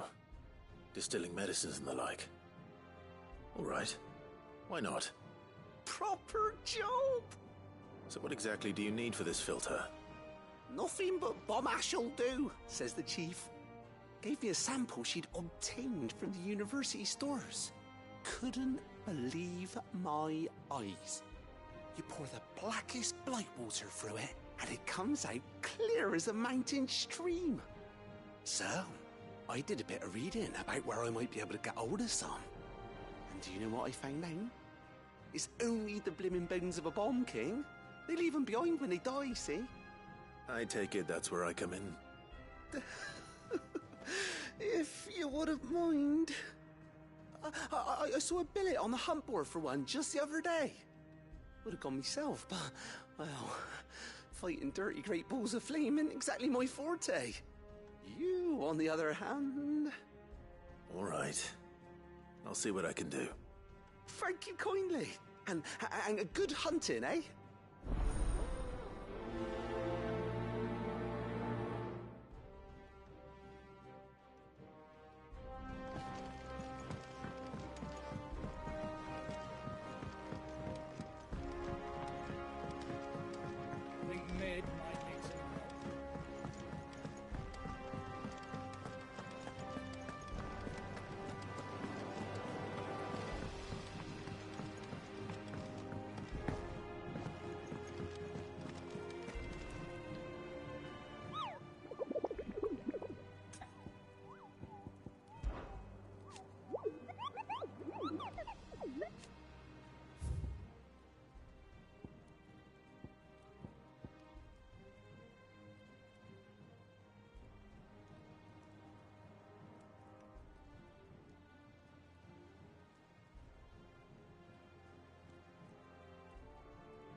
Let's go. Faster!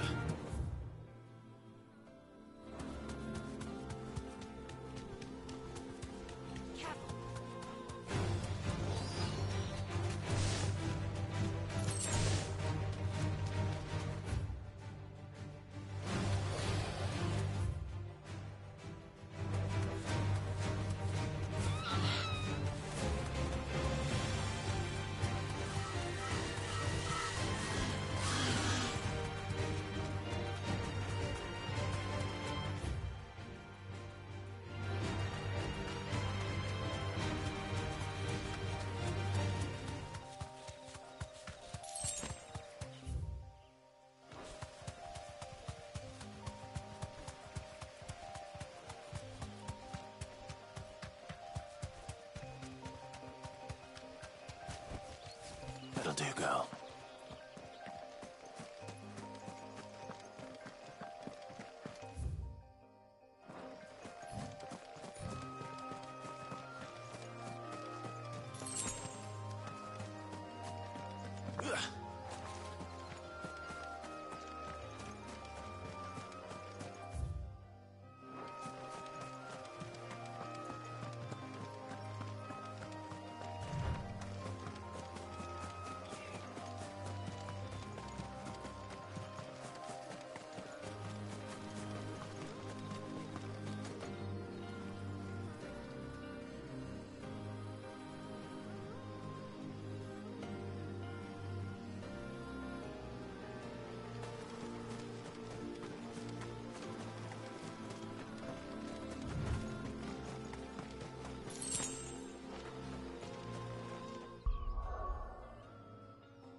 Your reign is over. Now to collect the ash. This looks like the stuff. Let's see if there's any more.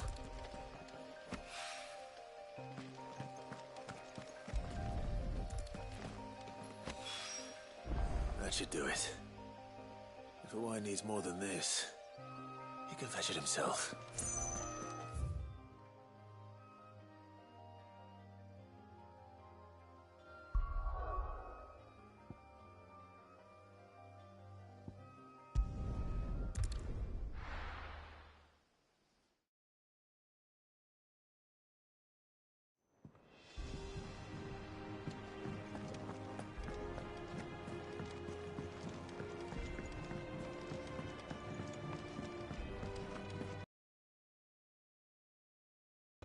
Is it business or pleasure?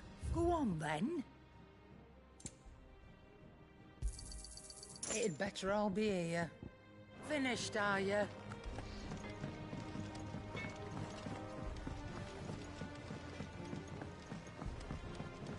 I went up to give some breeze to the chocolate.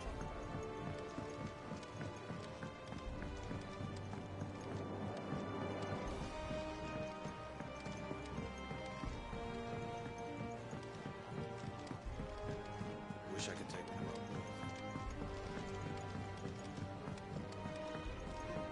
Think Meg might be.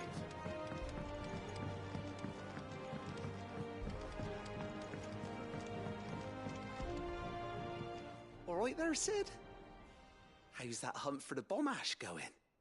I have it here.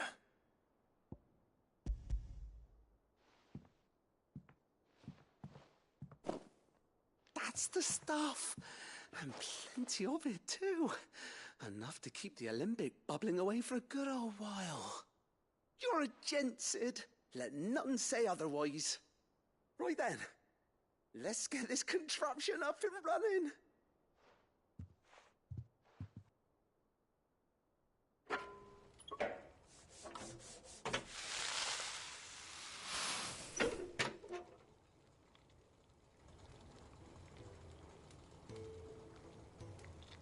There we have it. The Telemon Alembic. And it works just like the chief said it would. Very impressive. Says the man who cut down a burning boulder. Speaking of which, I still haven't returned the favor. There's no need. The good it will do for the hideaway is reward enough. Don't be silly. Why don't you let me take a look at that bag of yours? The one you keep your potions in. Reckon I could work some magic on that. What kind of magic? Well, we happen to have isolated a substance in our test run of the Alembic that I reckon will make even the toughest lever supple as anything. Thought we might use it to breathe new life into old boots and the like. Save the hideaway a few gil. But I reckon if we slap a bit on your bag, it'll loosen it up enough for you to squeeze in a bottle or two more. Well, it can't hurt to try, I suppose. That's the spirit. Leave it with me. I'll only be a mo.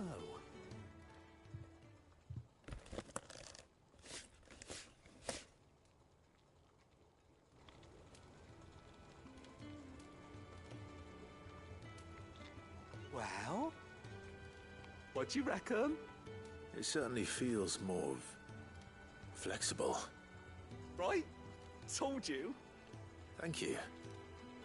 I think. No. Thank you for supporting Mid and the rest of us in our endeavors. Without you, we'd never have been able to discover wonders like that stuff I rubbed on your bag. And I'm telling you, there's plenty more where that came from.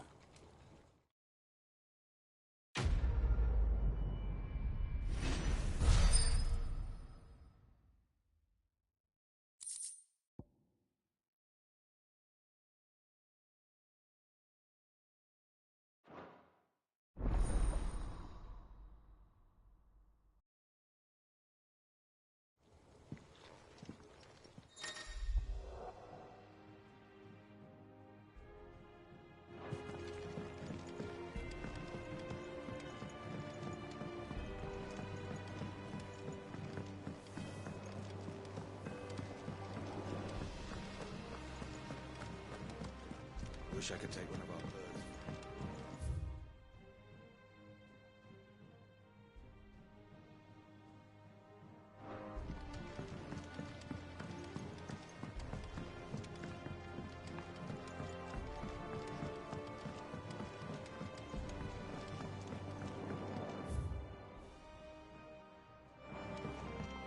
I went up to give some greens to the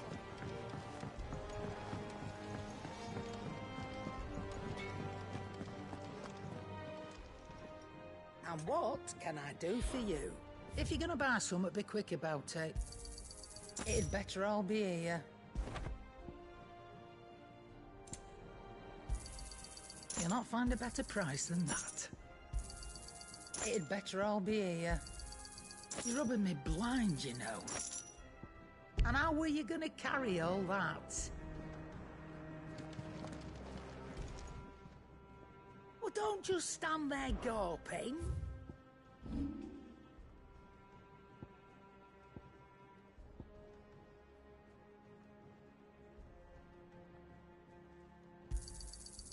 I reckon I can find a buyer.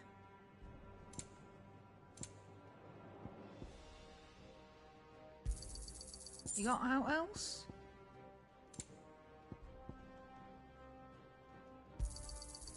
I reckon I can find a buyer. You got out else? I reckon I can find a buyer.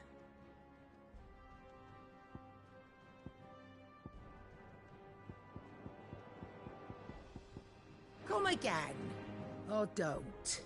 And what can I do for you?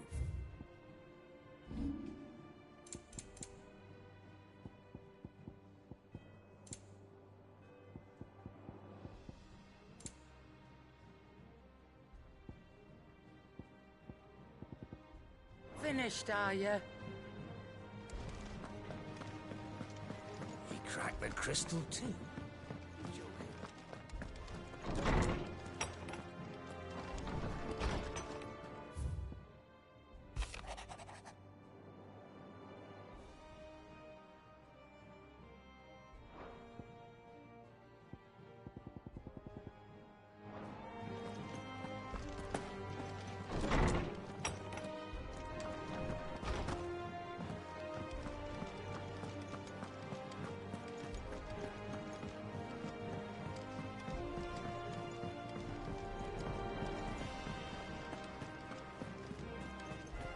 Is that the thing Tomes held? Mid told me she was building a ship.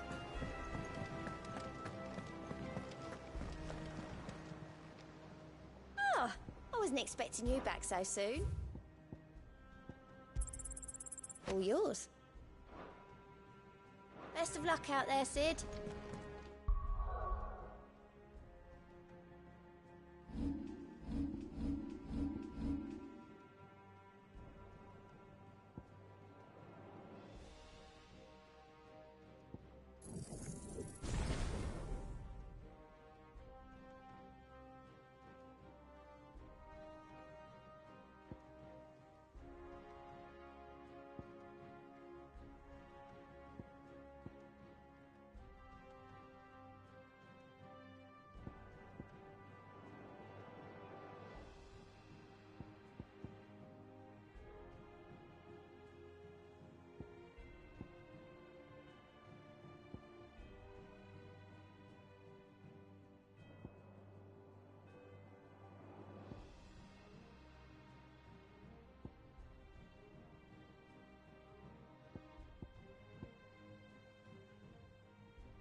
for another of my lectures? Allow me to educate you. Here's the latest information I have.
One must understand one's place in the world.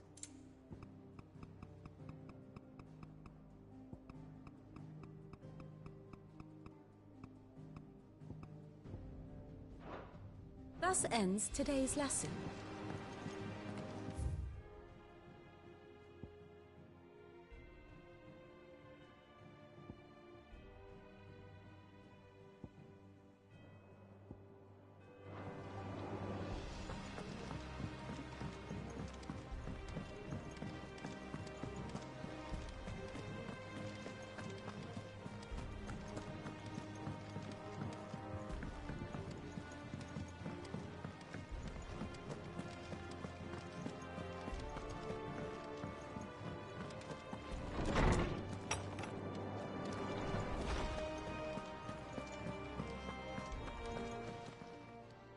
How good it is to see you, Clive. I don't believe you've read this particular chapter before.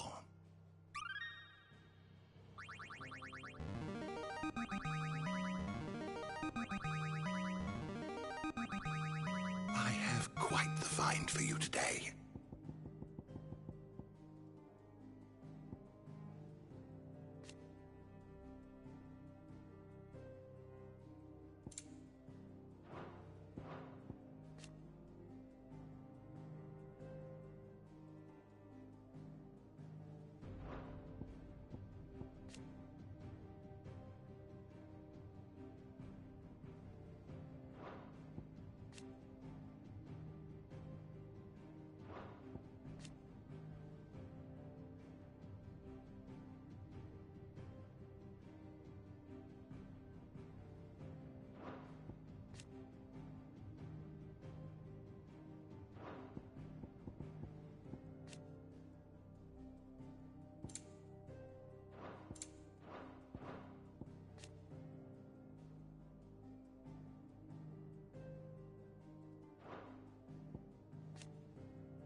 What subject shall we consider today?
door to the shelves shall ever be open.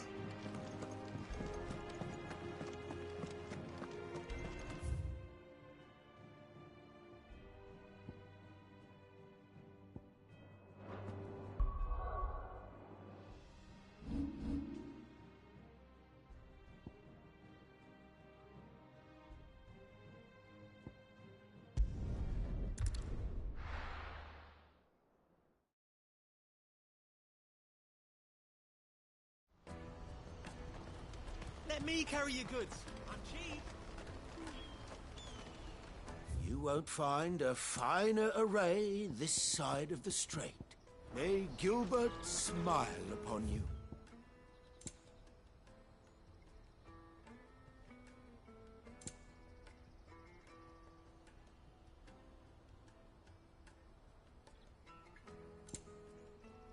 You're welcome anytime. Out of my sight, wretch.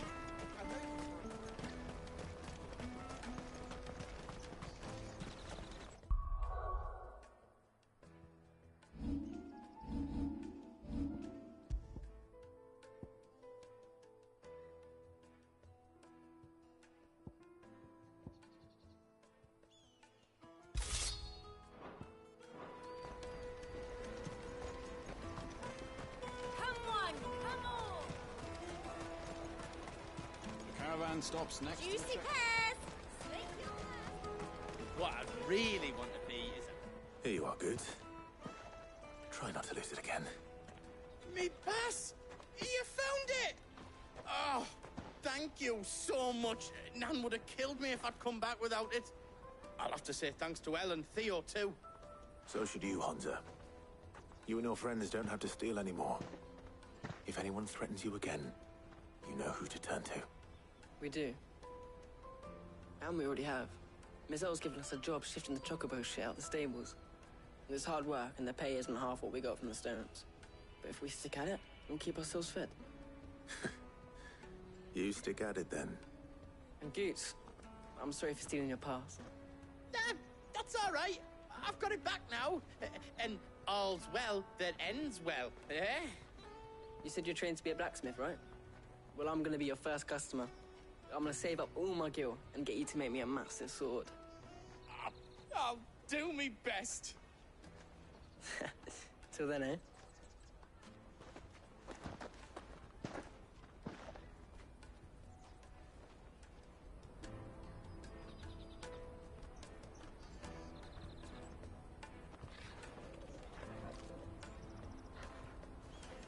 All right. We have a place on the wagon.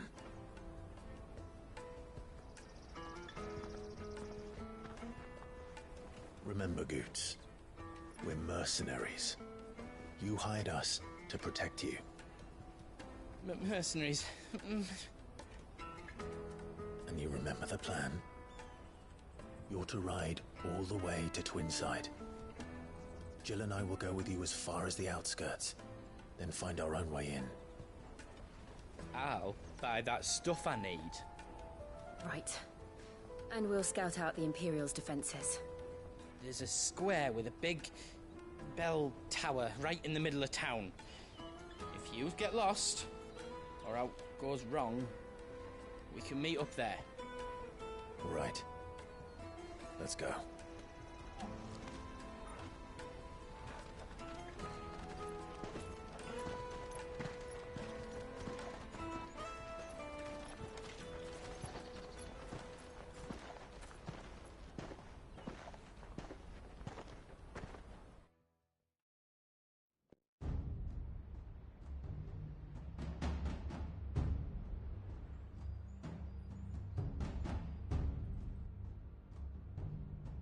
I see.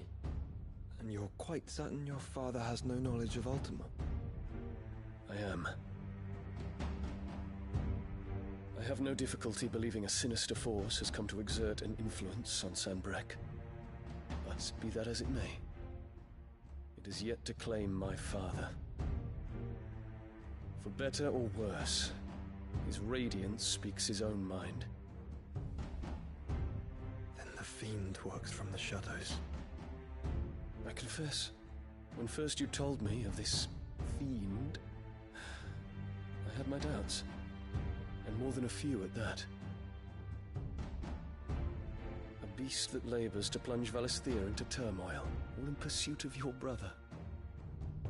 But that wound is proof enough that evil is afoot.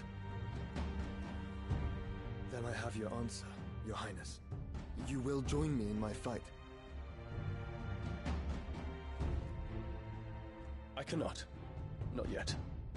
Your Highness, please. As you are aware, the Dhalmekian army is at our gates. They have lost their mother crystal, and with it all hope of a negotiated withdrawal. It is but a matter of time before they invade. If Bahamut is not here to meet them, my people will be slaughtered. Though not by Hugo Kupka, thanks to Ultima's machinations. I know the fate of your people weighs heavy on your conscience, but if we do not put an end to Ultima's plans, they shall face a far darker fate. The chaos he would wreak would sweep all of Valisthea into the abyss. The lives of every man, woman, and child in the Twins are at stake. I believe what you say, Phoenix. But I have duties of my own, and I must discharge them. Come what may.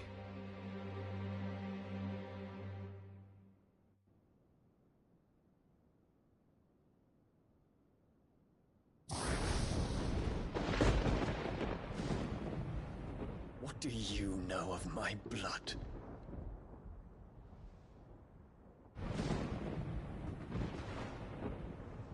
I know that it is wholly unworthy of the highest offices of state, which rightly belong to those of purer breeding. Alas. Your bloodline runs through the Oriflamme gutter, from a whore who weighed her child's worth in gil. Have you threatened my father? Of course not. I merely whispered in his ear that his mongrel son is plotting a rebellion. What? Sylvester listens to the words of his astrologers. And they have ears too. You have been feeding them your lies! Should you remain loyal to Emperor Olivier, his radiance may yet crown your head with laurel, and not with tar. Fork-tongued witch!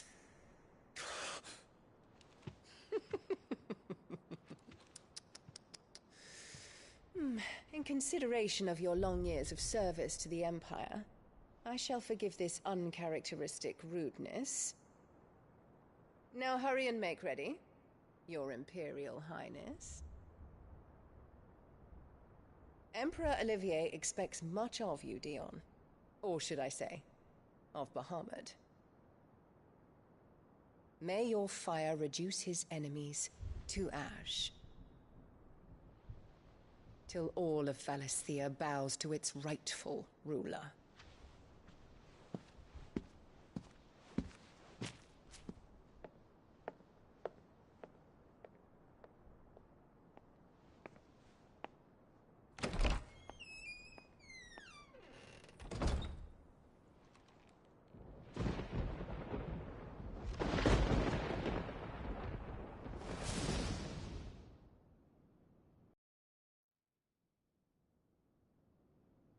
There is another darkness that has taken hold of Sanbreque.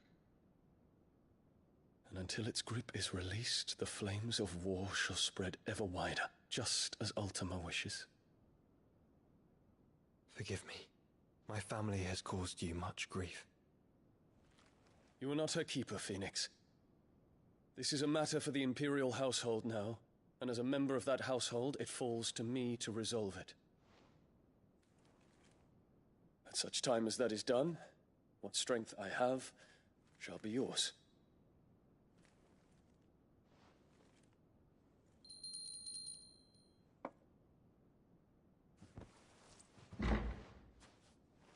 Thank you, Your Highness. Let us take to the skies together, and bring a new dawn to Valisthea. I should like nothing more.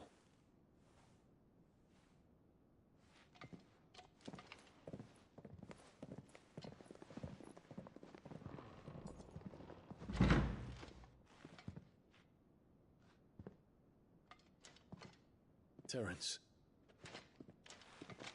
My prince. Tell me true. Do you believe what I'm about to do is wrong? We dragoons have but one leader, Your Highness. And we shall follow him unto the very end. Thank you. And this is my decree. For their crimes against the crown, the traitorous Annabella and her usurping son shall be put to death, and the Empire restored.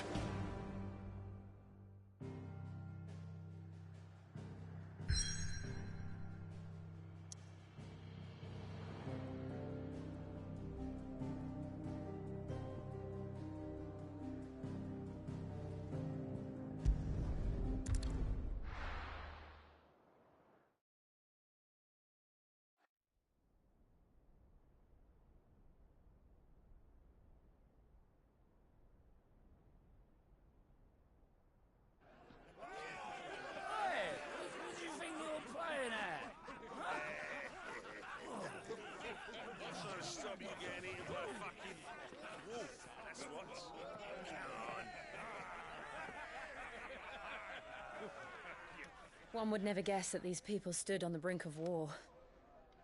When they're afraid, they turn to drink to forget their fears. Anything you want to forget?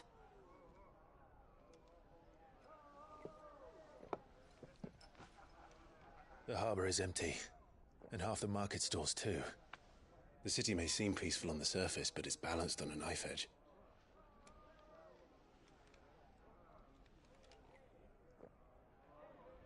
Were we to give it a nudge, it might be just the distraction we need to reach the Mother Crystal. I thought you might say that. We should send for Gav. We'll need someone to keep the fires we start from going out. And we can busy ourselves scheming until he gets here. I'll send a Stolas then.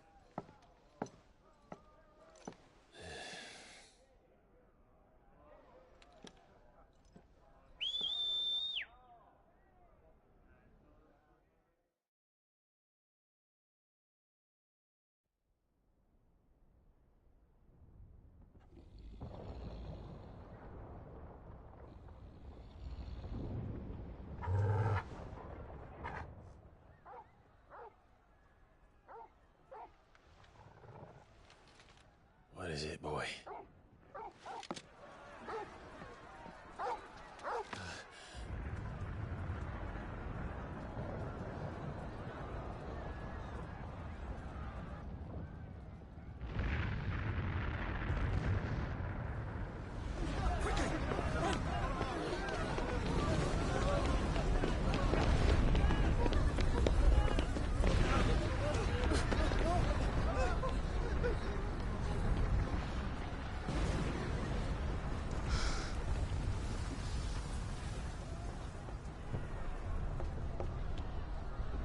What's happening?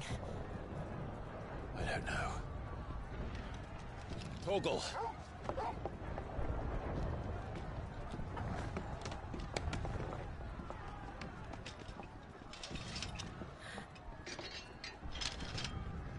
This way.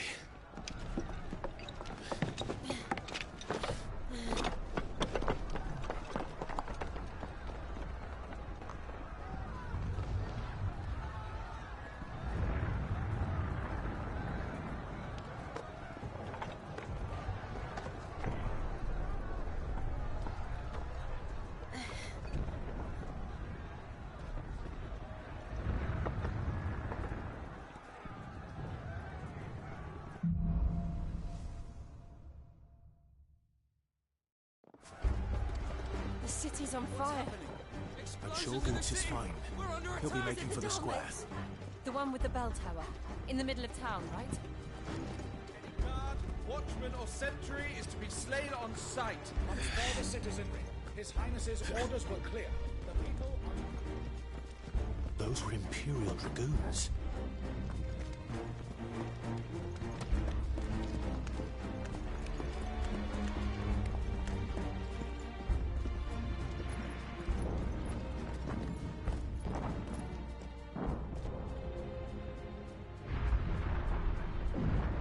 in the hell is going on? Let's go and see. Right.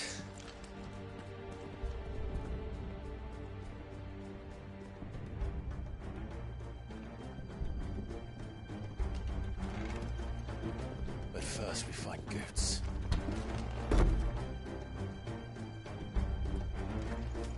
Just hope he's all right. You there! Identify yourself! We have to.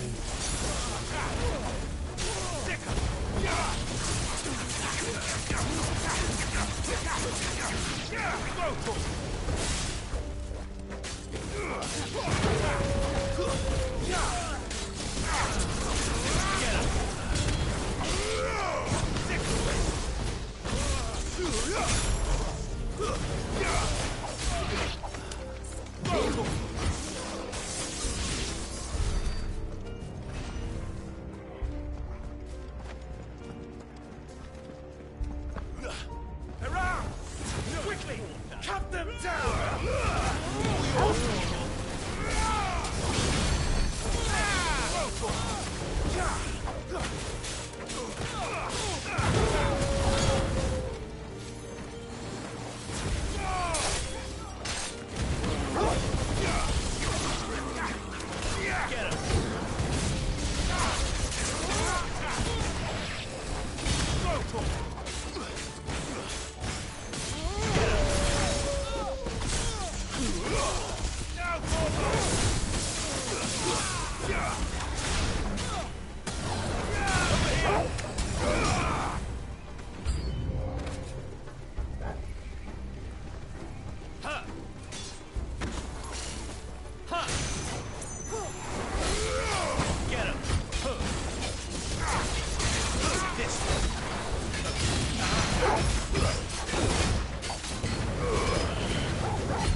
Help me, boy.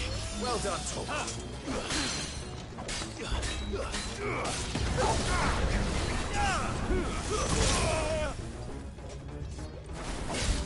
This one.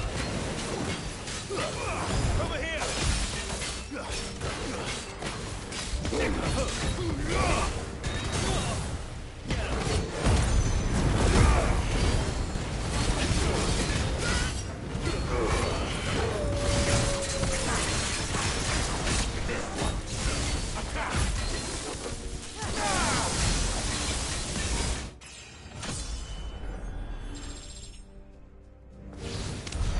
Let's find out about it.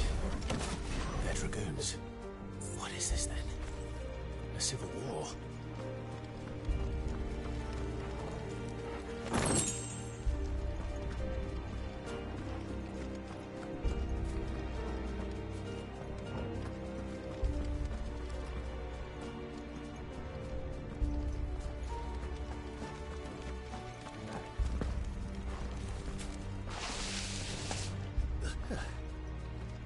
Never thought I'd be glad to fall into a sewer.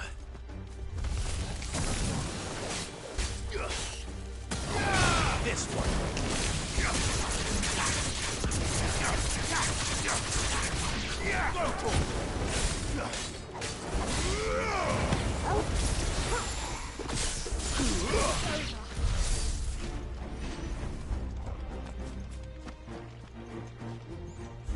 Board secured, Captain. None of the empty forces remain. Then gather the men.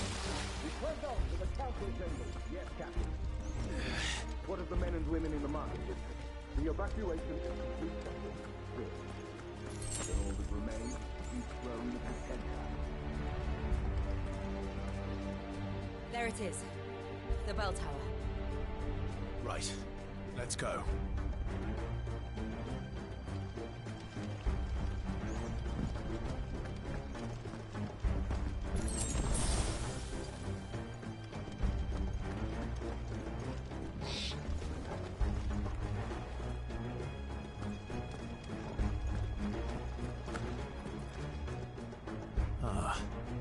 A goods lift.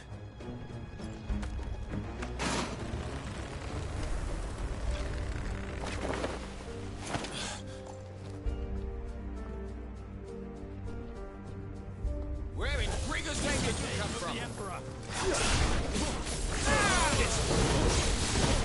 Over here.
Intruders!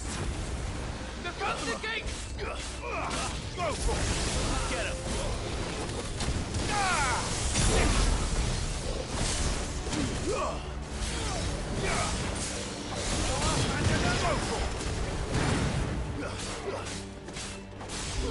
This one!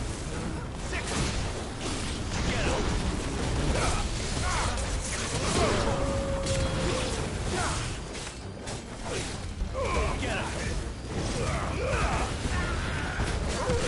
Empire will never fall. Go for it! Get him! Over here!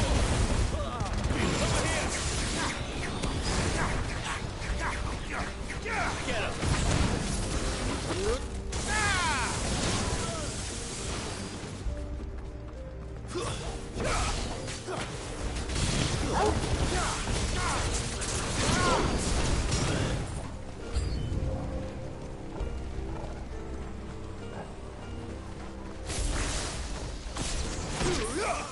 This one. Nice try. This one. Go for it. Get him.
Sickle! Go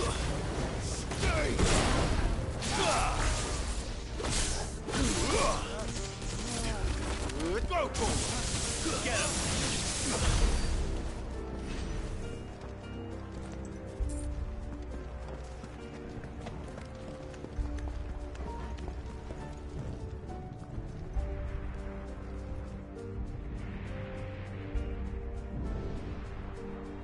Hold on, kids.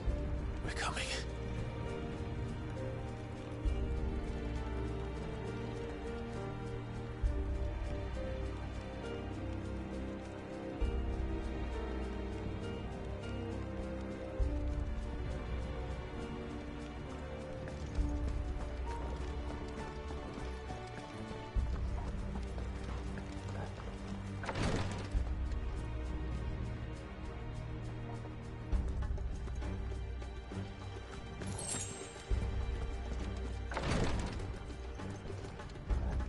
In the prince's name, none shall pass. Over here! Get him!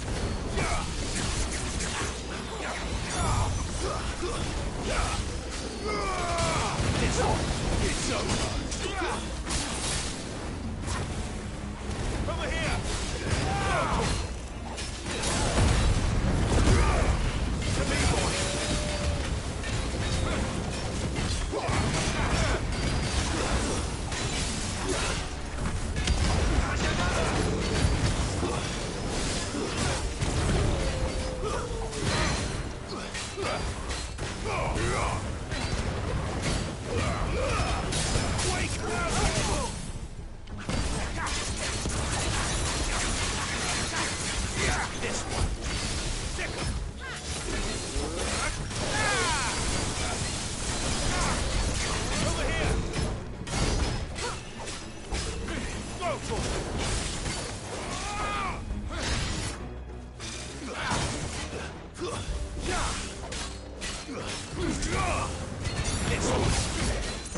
Nice try. Over here! Nice ball!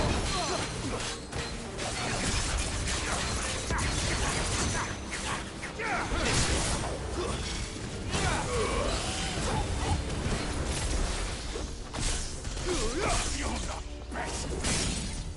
And another!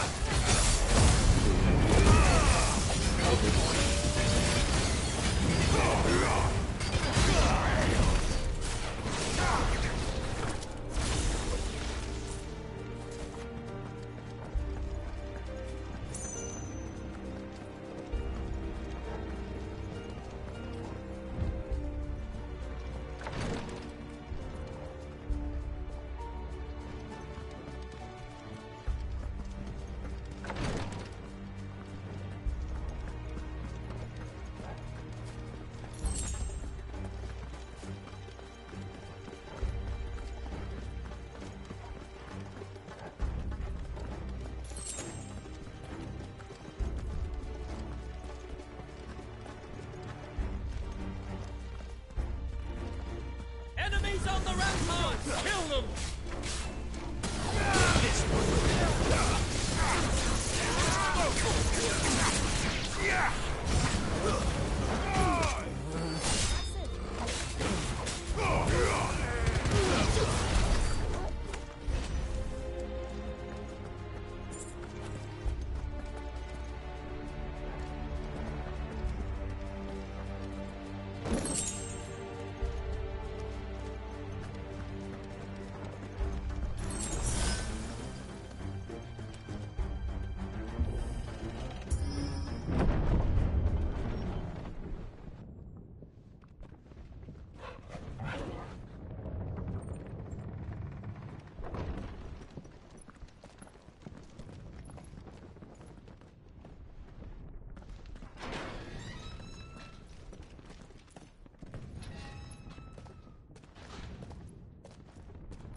Can you see him anywhere?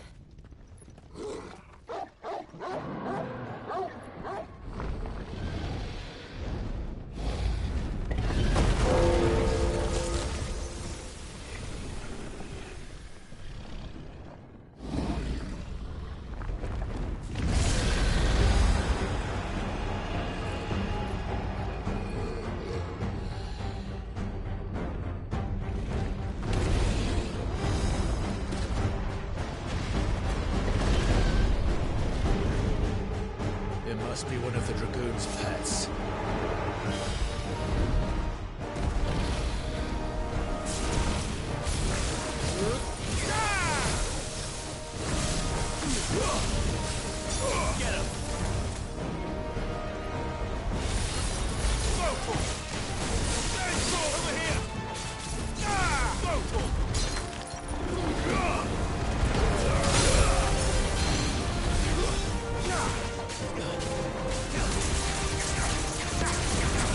Get him!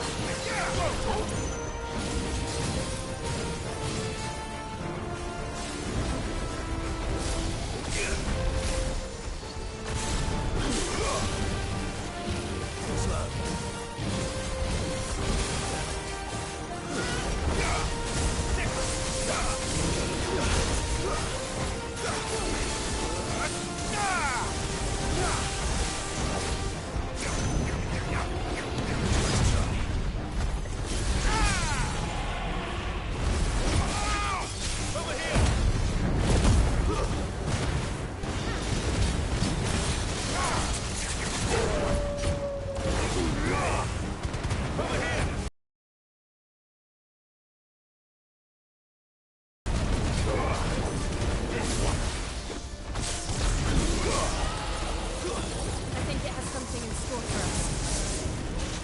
Get ready to move.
Over here, Clive! Are you alright? Goods, there you are. I didn't know there'd be a dragon. All right, let's get out of here. Oh! What now? Is that... Master's heart. What the hell is it doing up there?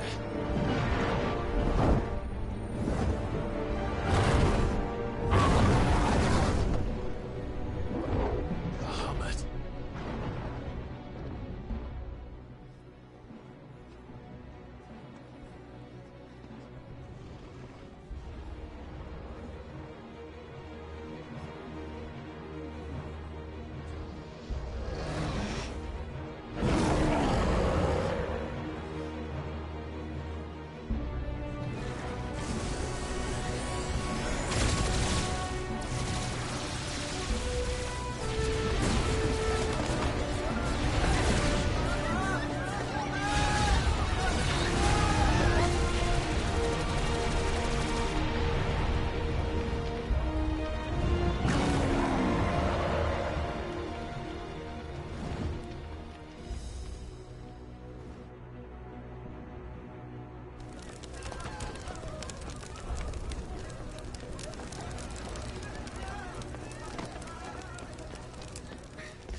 Your Highness, don't do this. We must leave. Now, Your Grace. I beg of you.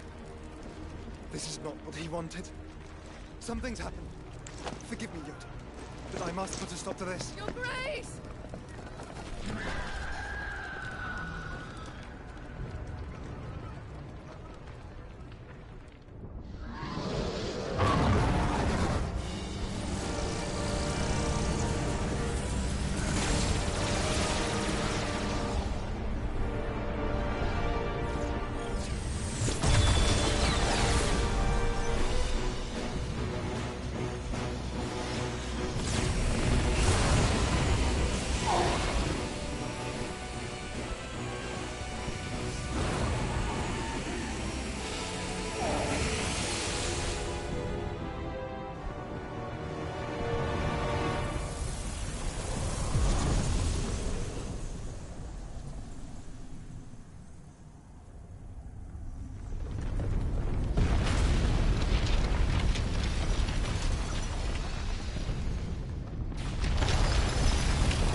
So, what do we do now then? We destroy the heart. We might come back! As soon as the flames die down, the Imperials and the Dalmex will move in. This may be our only chance. And Bahamut has gone for now. You should get as far away as you can, Goots.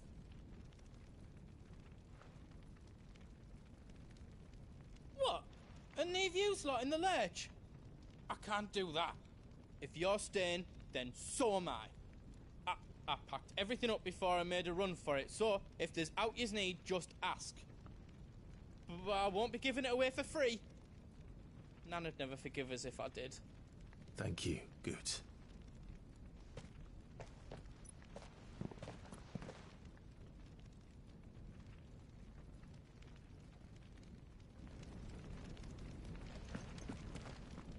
Do yous need out? Let me show you me wares. Righto, here you go.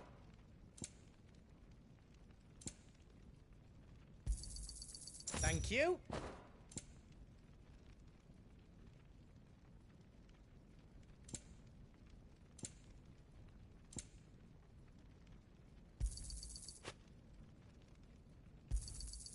Righto, here you go.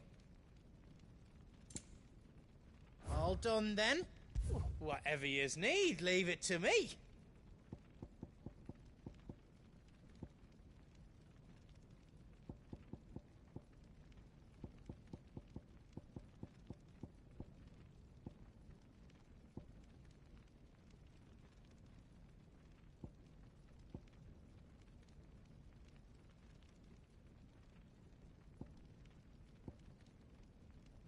all done then? No.